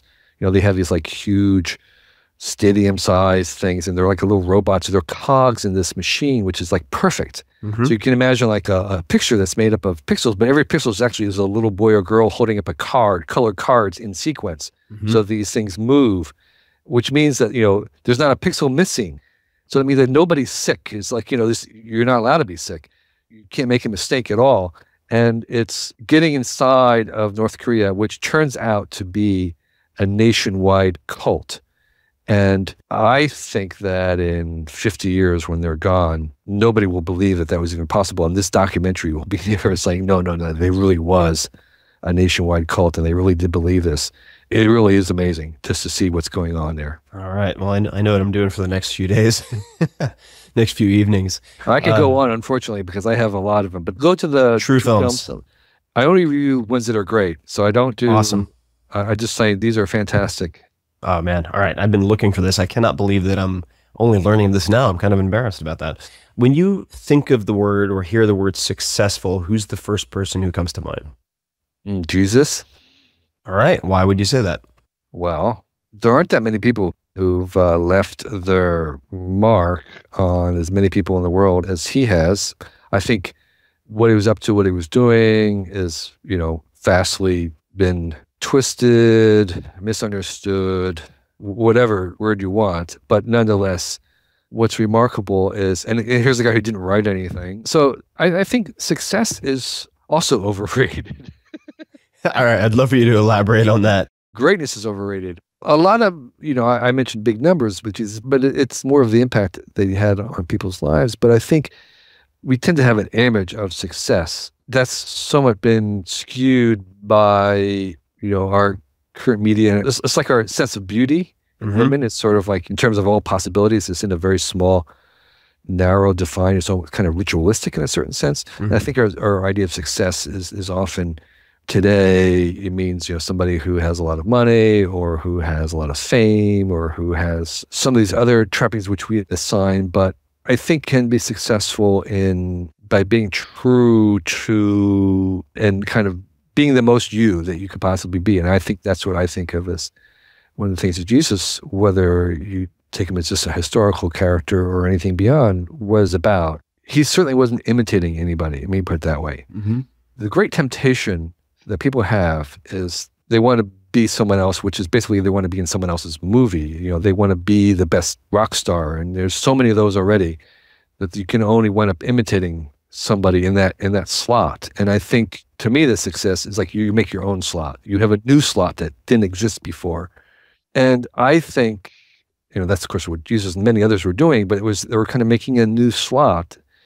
And that's really hard to do. But I think that's what I chalk up as success, is you made a new slot. What is your new slot? You knew that was coming. Who says I'm successful? Well, I'm not. I'm trying to not make any assumptions here. Yeah. Or so, what would be your slot? My slot would be Kevin Kelly. I mean, that's the whole thing. It's not going to be like a career, or you would really ideally be something that would, you had no imitators. I mean, you would be who you are, and that is success. Actually, in some senses, is you didn't imitate anybody, no one else imitated you afterwards. Right. So, you know, in a certain sense, you have, if you become an adjective, that's a good sign, right? So I think success is actually you kind of make your own path. If they're calling you a successful entrepreneur, then to me, that's not the best kind of success. Because you're being confined to that category. Right. Right. You're in a category. If you could change one thing about yourself, what would it be? I could sing. Ah, you would like to sing? Yeah, I seem to be unable to carry a tune. I can't remember. I mean, my wife can hear something once and she can just sing it back. I could hear the same song, or I have heard the same song, and I couldn't tell you 3 notes of it. I'm sure, because I'm a Tim Ferriss fan, I'm sure I could train myself to be better. I know I could, but I guess I haven't, and it would be something that I have to really work at, and I haven't, but I have trouble carrying a tune, staying in tune, remembering a tune. I love music and I appreciate it, but in terms of actually singing I don't play an instrument. So maybe I would say if it was a little easier for me, that would be something nice. Have you taken lessons or attempted to take lessons? No. I got it. So just in the spirit of trade, I've recently started exploring hand drumming with djembes and different types of drums. If anyone out there can get me a pan art hang, I would really love to hear from you. Those of you that will mean nothing to most people who are hearing this. The research that has piqued my curiosity most recently, and of course you don't want to run out and just start swallowing these things, but there's a common anti-epilepsy drug called valproate, which apparently has some implications for opening a window for achieving perfect pitch in mature adults. Very fascinating stuff. So if I do any experiments with that, I will certainly report back. Well, now that you've talked about it, not the drug part, but I did take one class. You mentioned the drums. I took one class at an adult summer camp, which I highly recommend. If your kids go to camp, you should go with them. And it was a steel drum. Oh, cool. Course. And I love that. So like you, I think if I did take up an instrument, it would be drums of some sort, because that I seem to have responded to it. And I did pretty good for the intro course on steel drumming. I find percussion to be so primal. It just satisfied some type of need that probably predates verbal communication even. Certainly written notes. Right. I think it is your inner caveman just responding. Are there any particular, let's just say in the first 2 hours of your day, any particular morning rituals or habits you have that when performed consistently, you find produce better days for you? And I'm leaving better days undefined on purpose, but I love studying mornings or what people do when they wake up. What time do you wake up? Are there any particular habits or rituals that you find contribute to better days? Yeah. I'm a very good sleeper. I don't sleep a lot. These days, I get up at 7:30, and I have some rituals, but I don't vary them enough maybe to know whether they are. I'm not a morning person, okay, to begin with. You're not a morning person. Well, I mean, the fact that you don't vary them is perfect. So, I know, but that means they're not necessarily optimized in any way, or I can't tell which is better. But for better or worse, one of the first things I do is I read the paper version of the New York Times. It's a kind of like what I would call a guilty pleasure.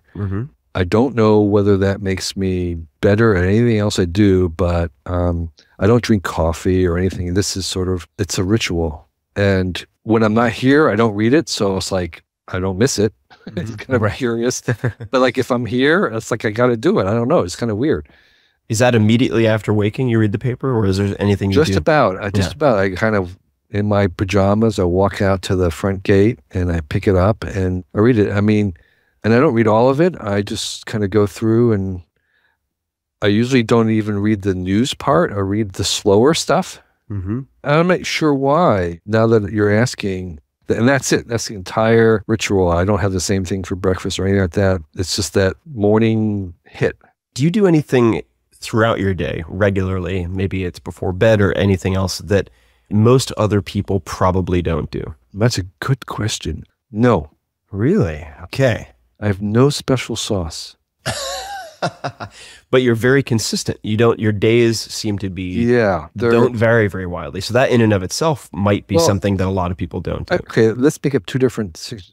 While I'm here in this studio, I have a lot of control over my time. So what I do during the day is greatly varied. I do lots of things for short amounts of times, and go into my workshop. I'll actually read books, sit down and read books during the middle of the day. I'll go out, I'll do a hike and bring my camera out almost every day. Maybe that is something that most people don't do, is they probably aren't taking pictures with a camera every day. Mm-hmm. Or reading books in the middle of the day for that matter. Right, exactly. Well, maybe that's true, I guess. How do you choose your books? That's a paradox of choice problem for a lot of people. It is. It's like, what are you going to listen to next in music? I think the music becomes free and everybody has all the music in the world, but deciding what you're going to listen to becomes the thing you'll pay for. And this has been my prediction about Amazon, is that we're soon going to have like any book you want for free, Amazon Prime, digital version of it, you can have it whenever you want, but you'll pay for us for the recommendations. And that's a great point. That's a great point. I have a network of friends and I listen to lots of podcasts. So I get them from all over the place. And like probably you are at this point, I long ago decided that in terms of the greater scheme of things, the cost of books were really cheap. And if I wanted a book, I would buy it. Right. And the result is that I'm right now speaking in a 2-story high library of books that I have. And I don't do the same with digital books, because I finally figured out that, if I purchase a digital book before I'm reading it, it's not going anywhere. It's just sitting there. So I shouldn't really purchase a digital book until like 5 seconds before I'm going to read it. I have exactly the opposite habit. Because it's like, it's just there. The whole point of Kindle is that you don't have to have it until like you need it. So on the digital books, I don't buy anything until like I'm seconds away from reading it. Then I'll get it. But the paper books, I was near to the point of actually digitizing and getting rid of all my paper books. I was that close about 5 years ago. But then I had an epiphany. I went to the private library and I realized that books were never as cheap as they are today, and they never will be as cheap. And that there's some power about having these things in paper, always available, no batteries, never obsolete.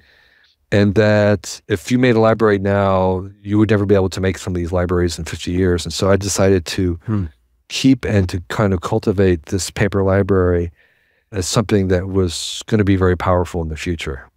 I like that. Or at least I can use it as a justification for keeping a lot of paper books around. Exactly.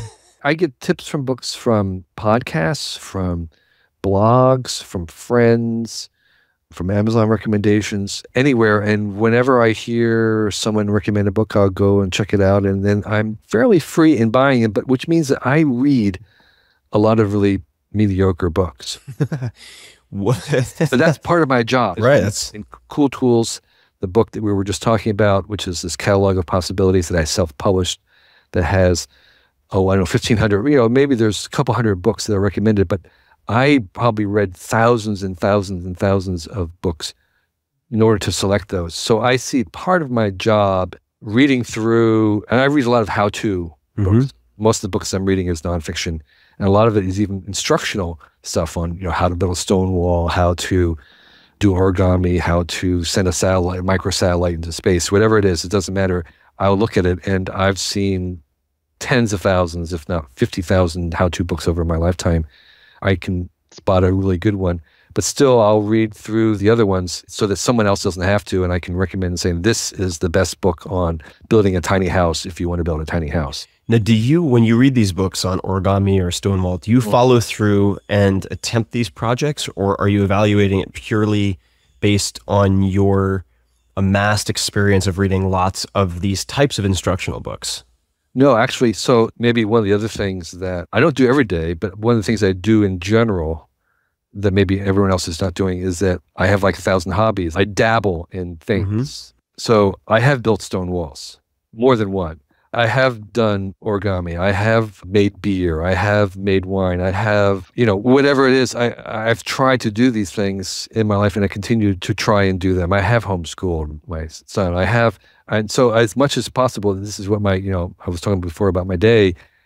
It's irregular in a sense that I'm here and I have things, but I'm doing new things and I'm reading new things all the time. So I'm in my outside, I'll make a go-kart or we'll do something that I haven't done before. And that's the basis for helping decide about these books. I don't have to be an expert in them, but I can know enough to tell whether or not the information they're telling me is useful. What odd project over the last year has been the most fun? Let's start there for you. Yeah. Well, just the last couple of months, I finally built myself a real workshop. I wish I could show it to you, because one of the cool things I did, it was, if you go into like Uline or somewhere, these container businesses, they have these racks of bins. So I filled an entire wall of hundreds and hundreds of bins so I can organize stuff. And I'm a big fan of Adam Savage. He has a principle for his workshops called first order access, which basically means that you don't want to store things behind anything. Everything has to be at the first level so you can look and see it. It has to be within reach in the sense that you have to be able to see everything that you have and it's accessible. You don't want things hidden behind other things. Right. So that's part of what I was doing with this workshop, is this kind of first order access. And it's tremendously powerful. I mean, the few days or the weeks I've had working in it, it just transforms everything. It's like I had the same problem with my books for many, many years. I had books like on multiple different bookshelves in the house. I had them in boxes. I had them this and that.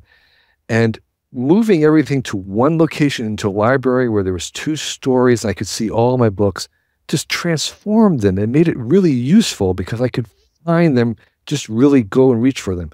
And the same thing with, I'm finally bringing that to my tools, which is that you want to have things plugged in, ready to go, labeled, organized, first order access, and it can make simple jobs really simple instead of like the hours of looking for something. Right, gathering all the tools. Gathering all the tools. And also it's like cooking. It's just like cooking. Exactly. Yeah, it's having like a manual random access memory, right? Right. You have your mise en place right in front of you. Yeah, you have what the tools are. Yeah. That's very cool. If there were one object, manual project, building something that you think every human should have the experience of doing, what would that be? Oh, it's very easy.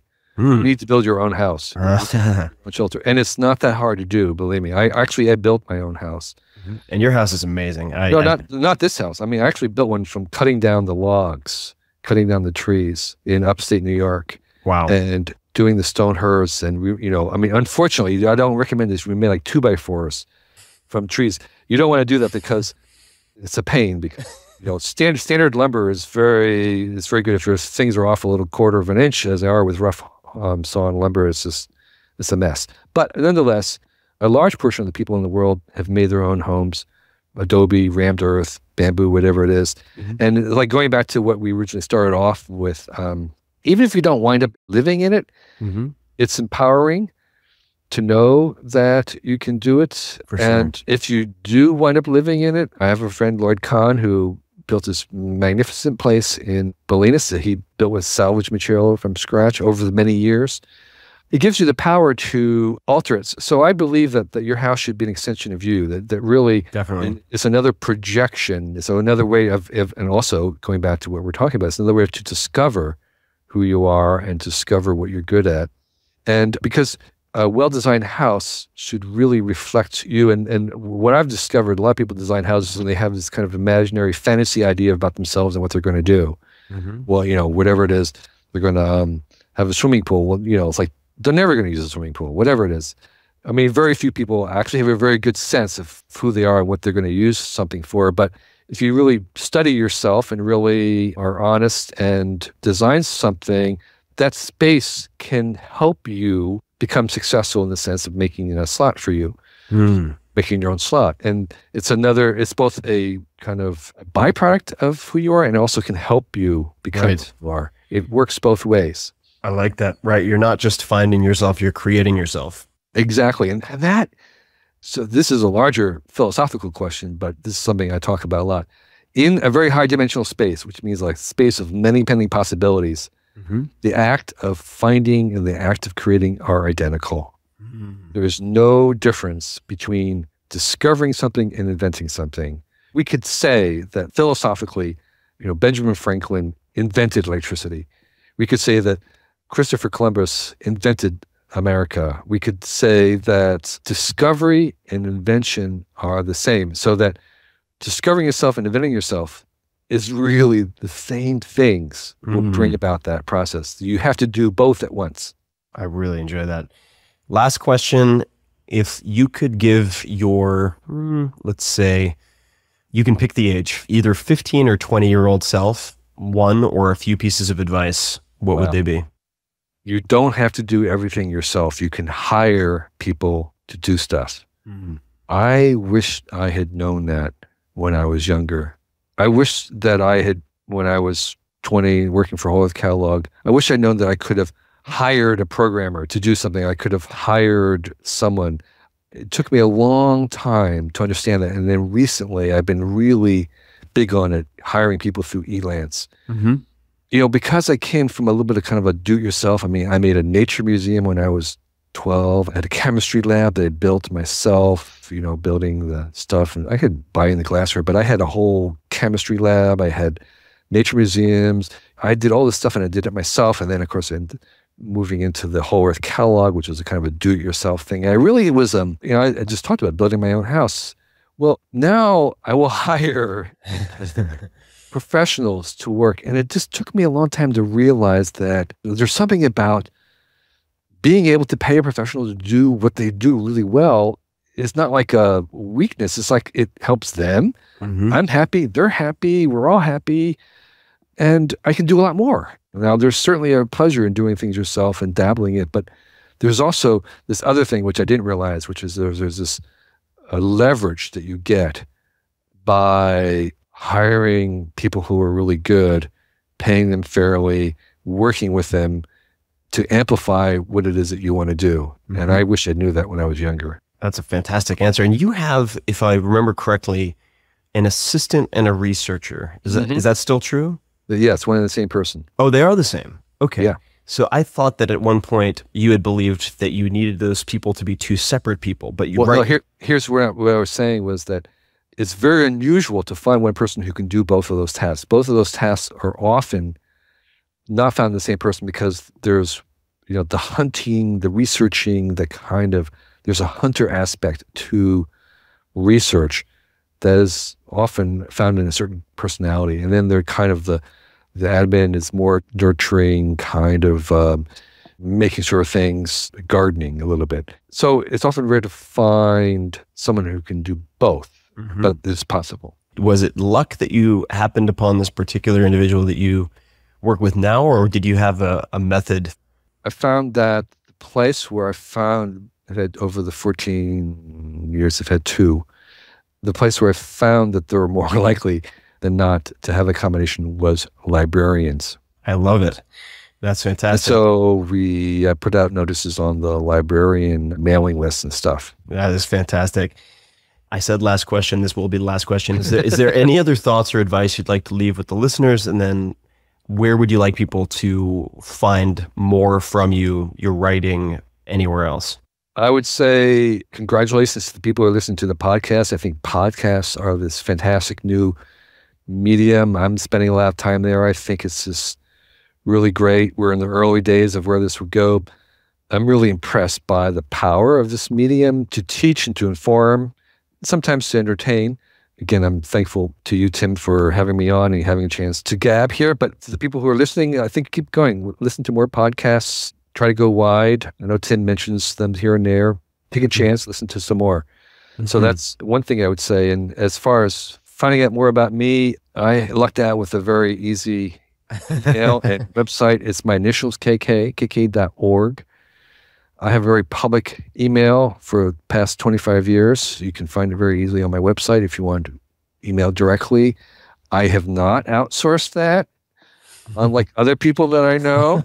And my writings and books and whatnot are at www.kk.org. Cool Tools is a book that I really believe that each of you out there should have. It's on paper. It's sort of the best of the website, Cool Tools, which has been going on for 11 years now, where we review every day one great tool. They're only positive reviews. Why waste your time on anything but the best? And tools in the broadest sense of the word, of things that are useful, whether it's Elance or a book on how to do psychedelics, or a book on how to build a workshop, or how to build a house, or how to hitchhike around the world. I and others recommend the best here with some great context, and it's printed on paper, available on Amazon. Not so easily found in bookstores because it's huge. I mean, it's like 5 pounds weighs. It's really, really big.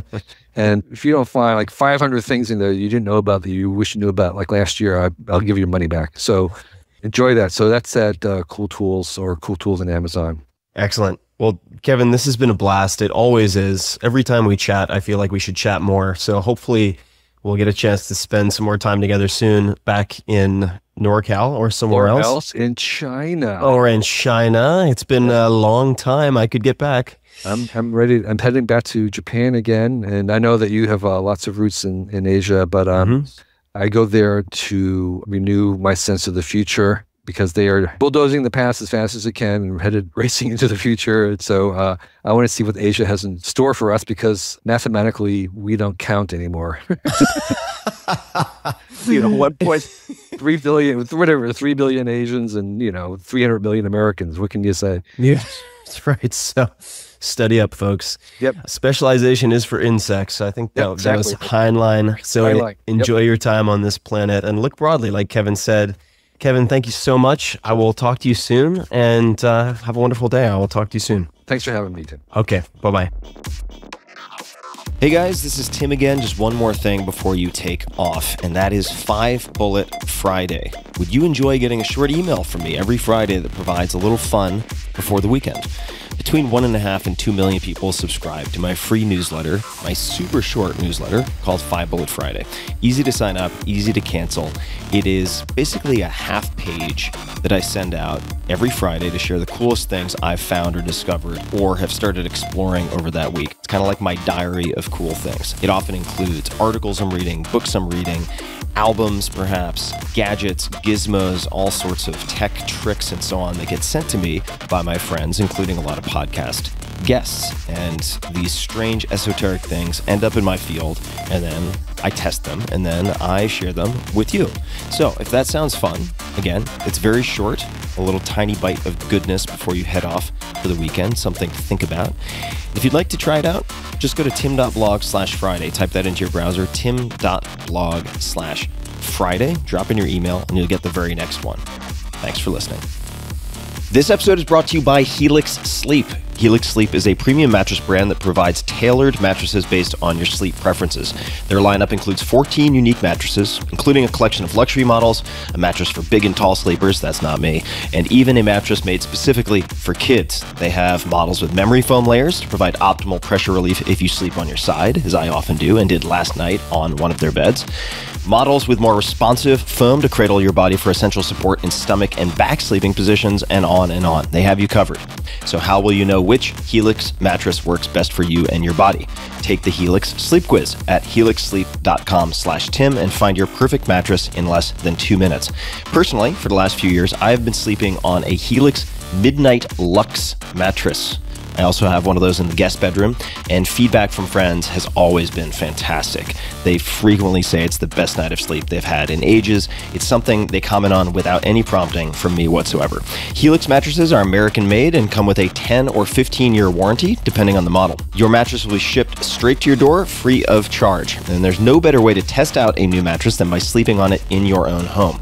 That's why they offer a 100-night risk-free trial. If you decide it's not the best fit, you're welcome to return it for a full refund. Helix has been awarded #1 mattress by both GQ and Wired magazines. And now Helix has harnessed years of extensive mattress expertise to bring you a truly elevated sleep experience. Their newest collection of mattresses, called Helix Elite, includes 6 different mattress models, each tailored for specific sleep positions and firmness preferences, so you can get exactly what your body needs. Each Helix Elite mattress comes with an extra layer of foam for pressure relief and thousands of extra microcoils for best-in-class support and durability. Every Helix Elite mattress also comes with a 15-year manufacturer's warranty and the same 100-night trial as the rest of Helix's mattresses. And you, my dear listeners, can get between 25 and 30% off, plus 2 free pillows on all mattress orders. So go to helixsleep.com/Tim to check it out. That's helixsleep.com/Tim. With Helix, better sleep starts now. This episode is brought to you by AG1, the daily foundational nutritional supplement that supports whole body health. I view AG1 as comprehensive nutritional insurance, and that is nothing new. I actually recommended AG1 in my 2010 bestseller more than a decade ago, The 4-Hour Body, and I did not get paid to do so. I simply loved the product and felt like it was the ultimate nutritionally dense supplement that you could use conveniently while on the run, which is, for me, a lot of the time. I have been using it a very, very long time indeed. And I do get asked a lot what I would take if I could only take one supplement. And the true answer is invariably AG1. It simply covers a ton of bases. I usually drink it in the mornings and frequently take their travel packs with me on the road. So what is AG1? What is this stuff? AG1 is a science-driven formulation of vitamins, probiotics, and whole food sourced nutrients. In a single scoop, AG1 gives you support for the brain, gut, and immune system. Since 2010, they have improved the formula 52 times in pursuit of making the best foundational nutrition supplement possible using rigorous standards and high-quality ingredients.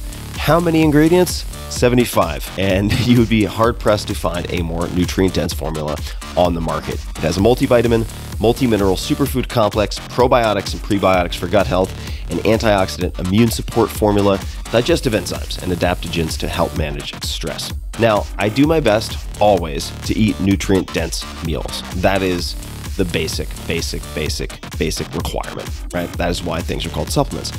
Of course, that's what I focus on, but it is not always possible. It is not always easy. So part of my routine is using AG1 daily. If I'm on the road, on the run, it just makes it easy to get a lot of nutrients at once and to sleep easy knowing that I am checking a lot of important boxes. So each morning, AG1. That's just like brushing my teeth, part of the routine. It's also NSF certified for sports, so professional athletes trust it to be safe. And each pouch of AG1 contains exactly what is on the label, does not contain harmful levels of microbes or heavy metals, and is free of 280 banned substances. It's the ultimate nutritional supplement in one easy scoop. So take ownership of your health and try AG1 today. You will get a free 1-year supply of vitamin D and 5 free AG1 travel packs with your first subscription purchase. So learn more, check it out. Go to drinkag1.com/Tim. That's drinkag1, the number 1, drinkag1.com/Tim. Last time, drinkag1.com/Tim. Check it out.